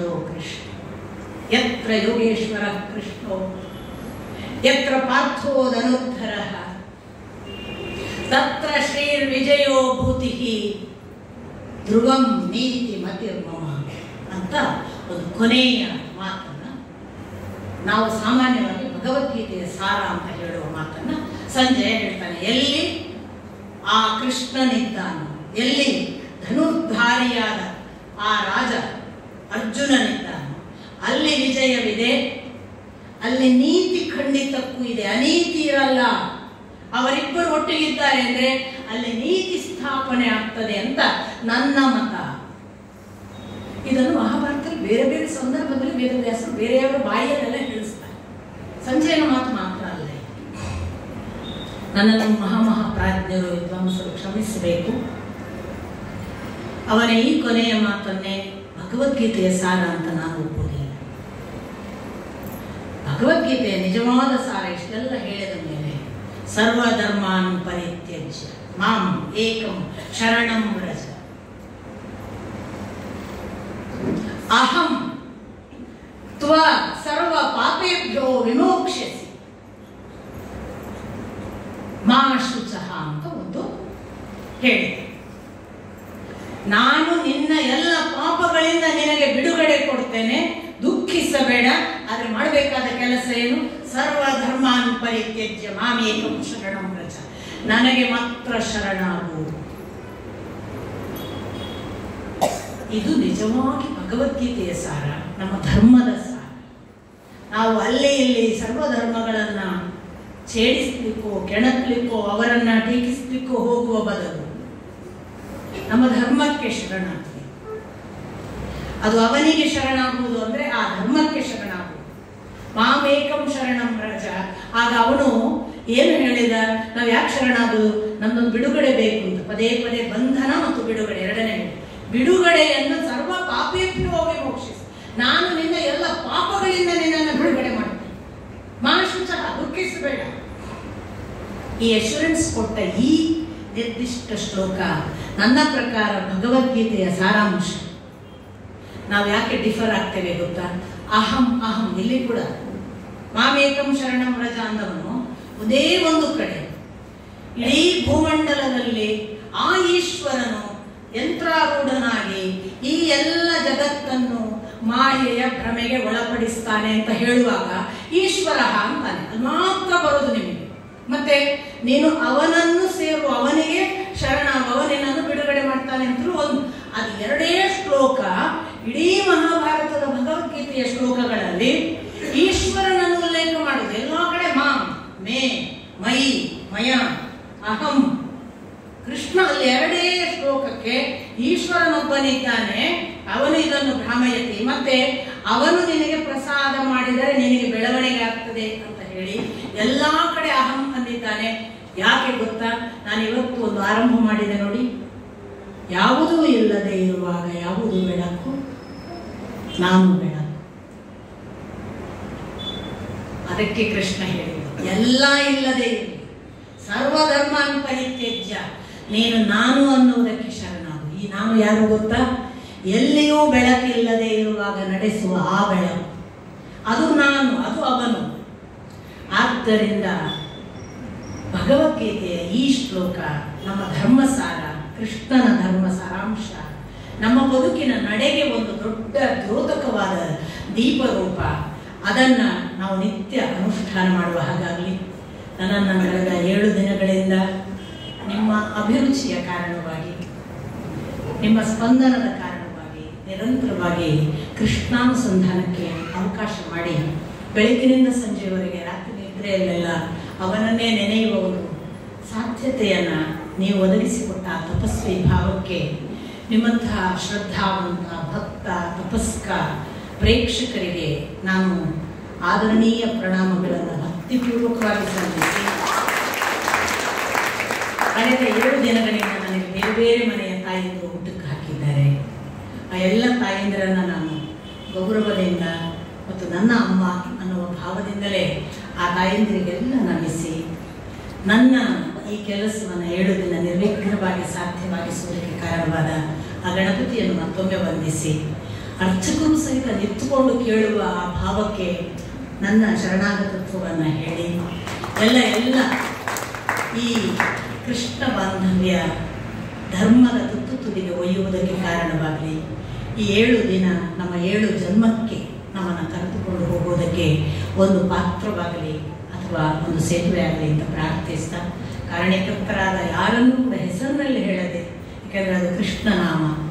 ಕೃಷ್ಣನಾಮದಿಂದ ಶಿವರಾಮ ಕೃಷ್ಣನೇ ಇರುವುದು, ಕೃಷ್ಣನಾಮದಿಂದ ಕುಮಾರ ಶಾಸ್ತ್ರಿಗಳೇ ಇರುವುದು, ಕೃಷ್ಣನಾಮದಿಂದಲೇ ಎಲ್ಲರೂ ಇರುವಾಗ ಇದು ಸಕಲರಿಗೆ ಸಲ್ಲುವ ಗೌರವ. ಅಷ್ಟು ಜನರಿಗೆ ಪಾದಕ್ಕೆ ಹಣೆ ಹಚ್ಚಿ ನಮಸ್ಕರಿಸಿದ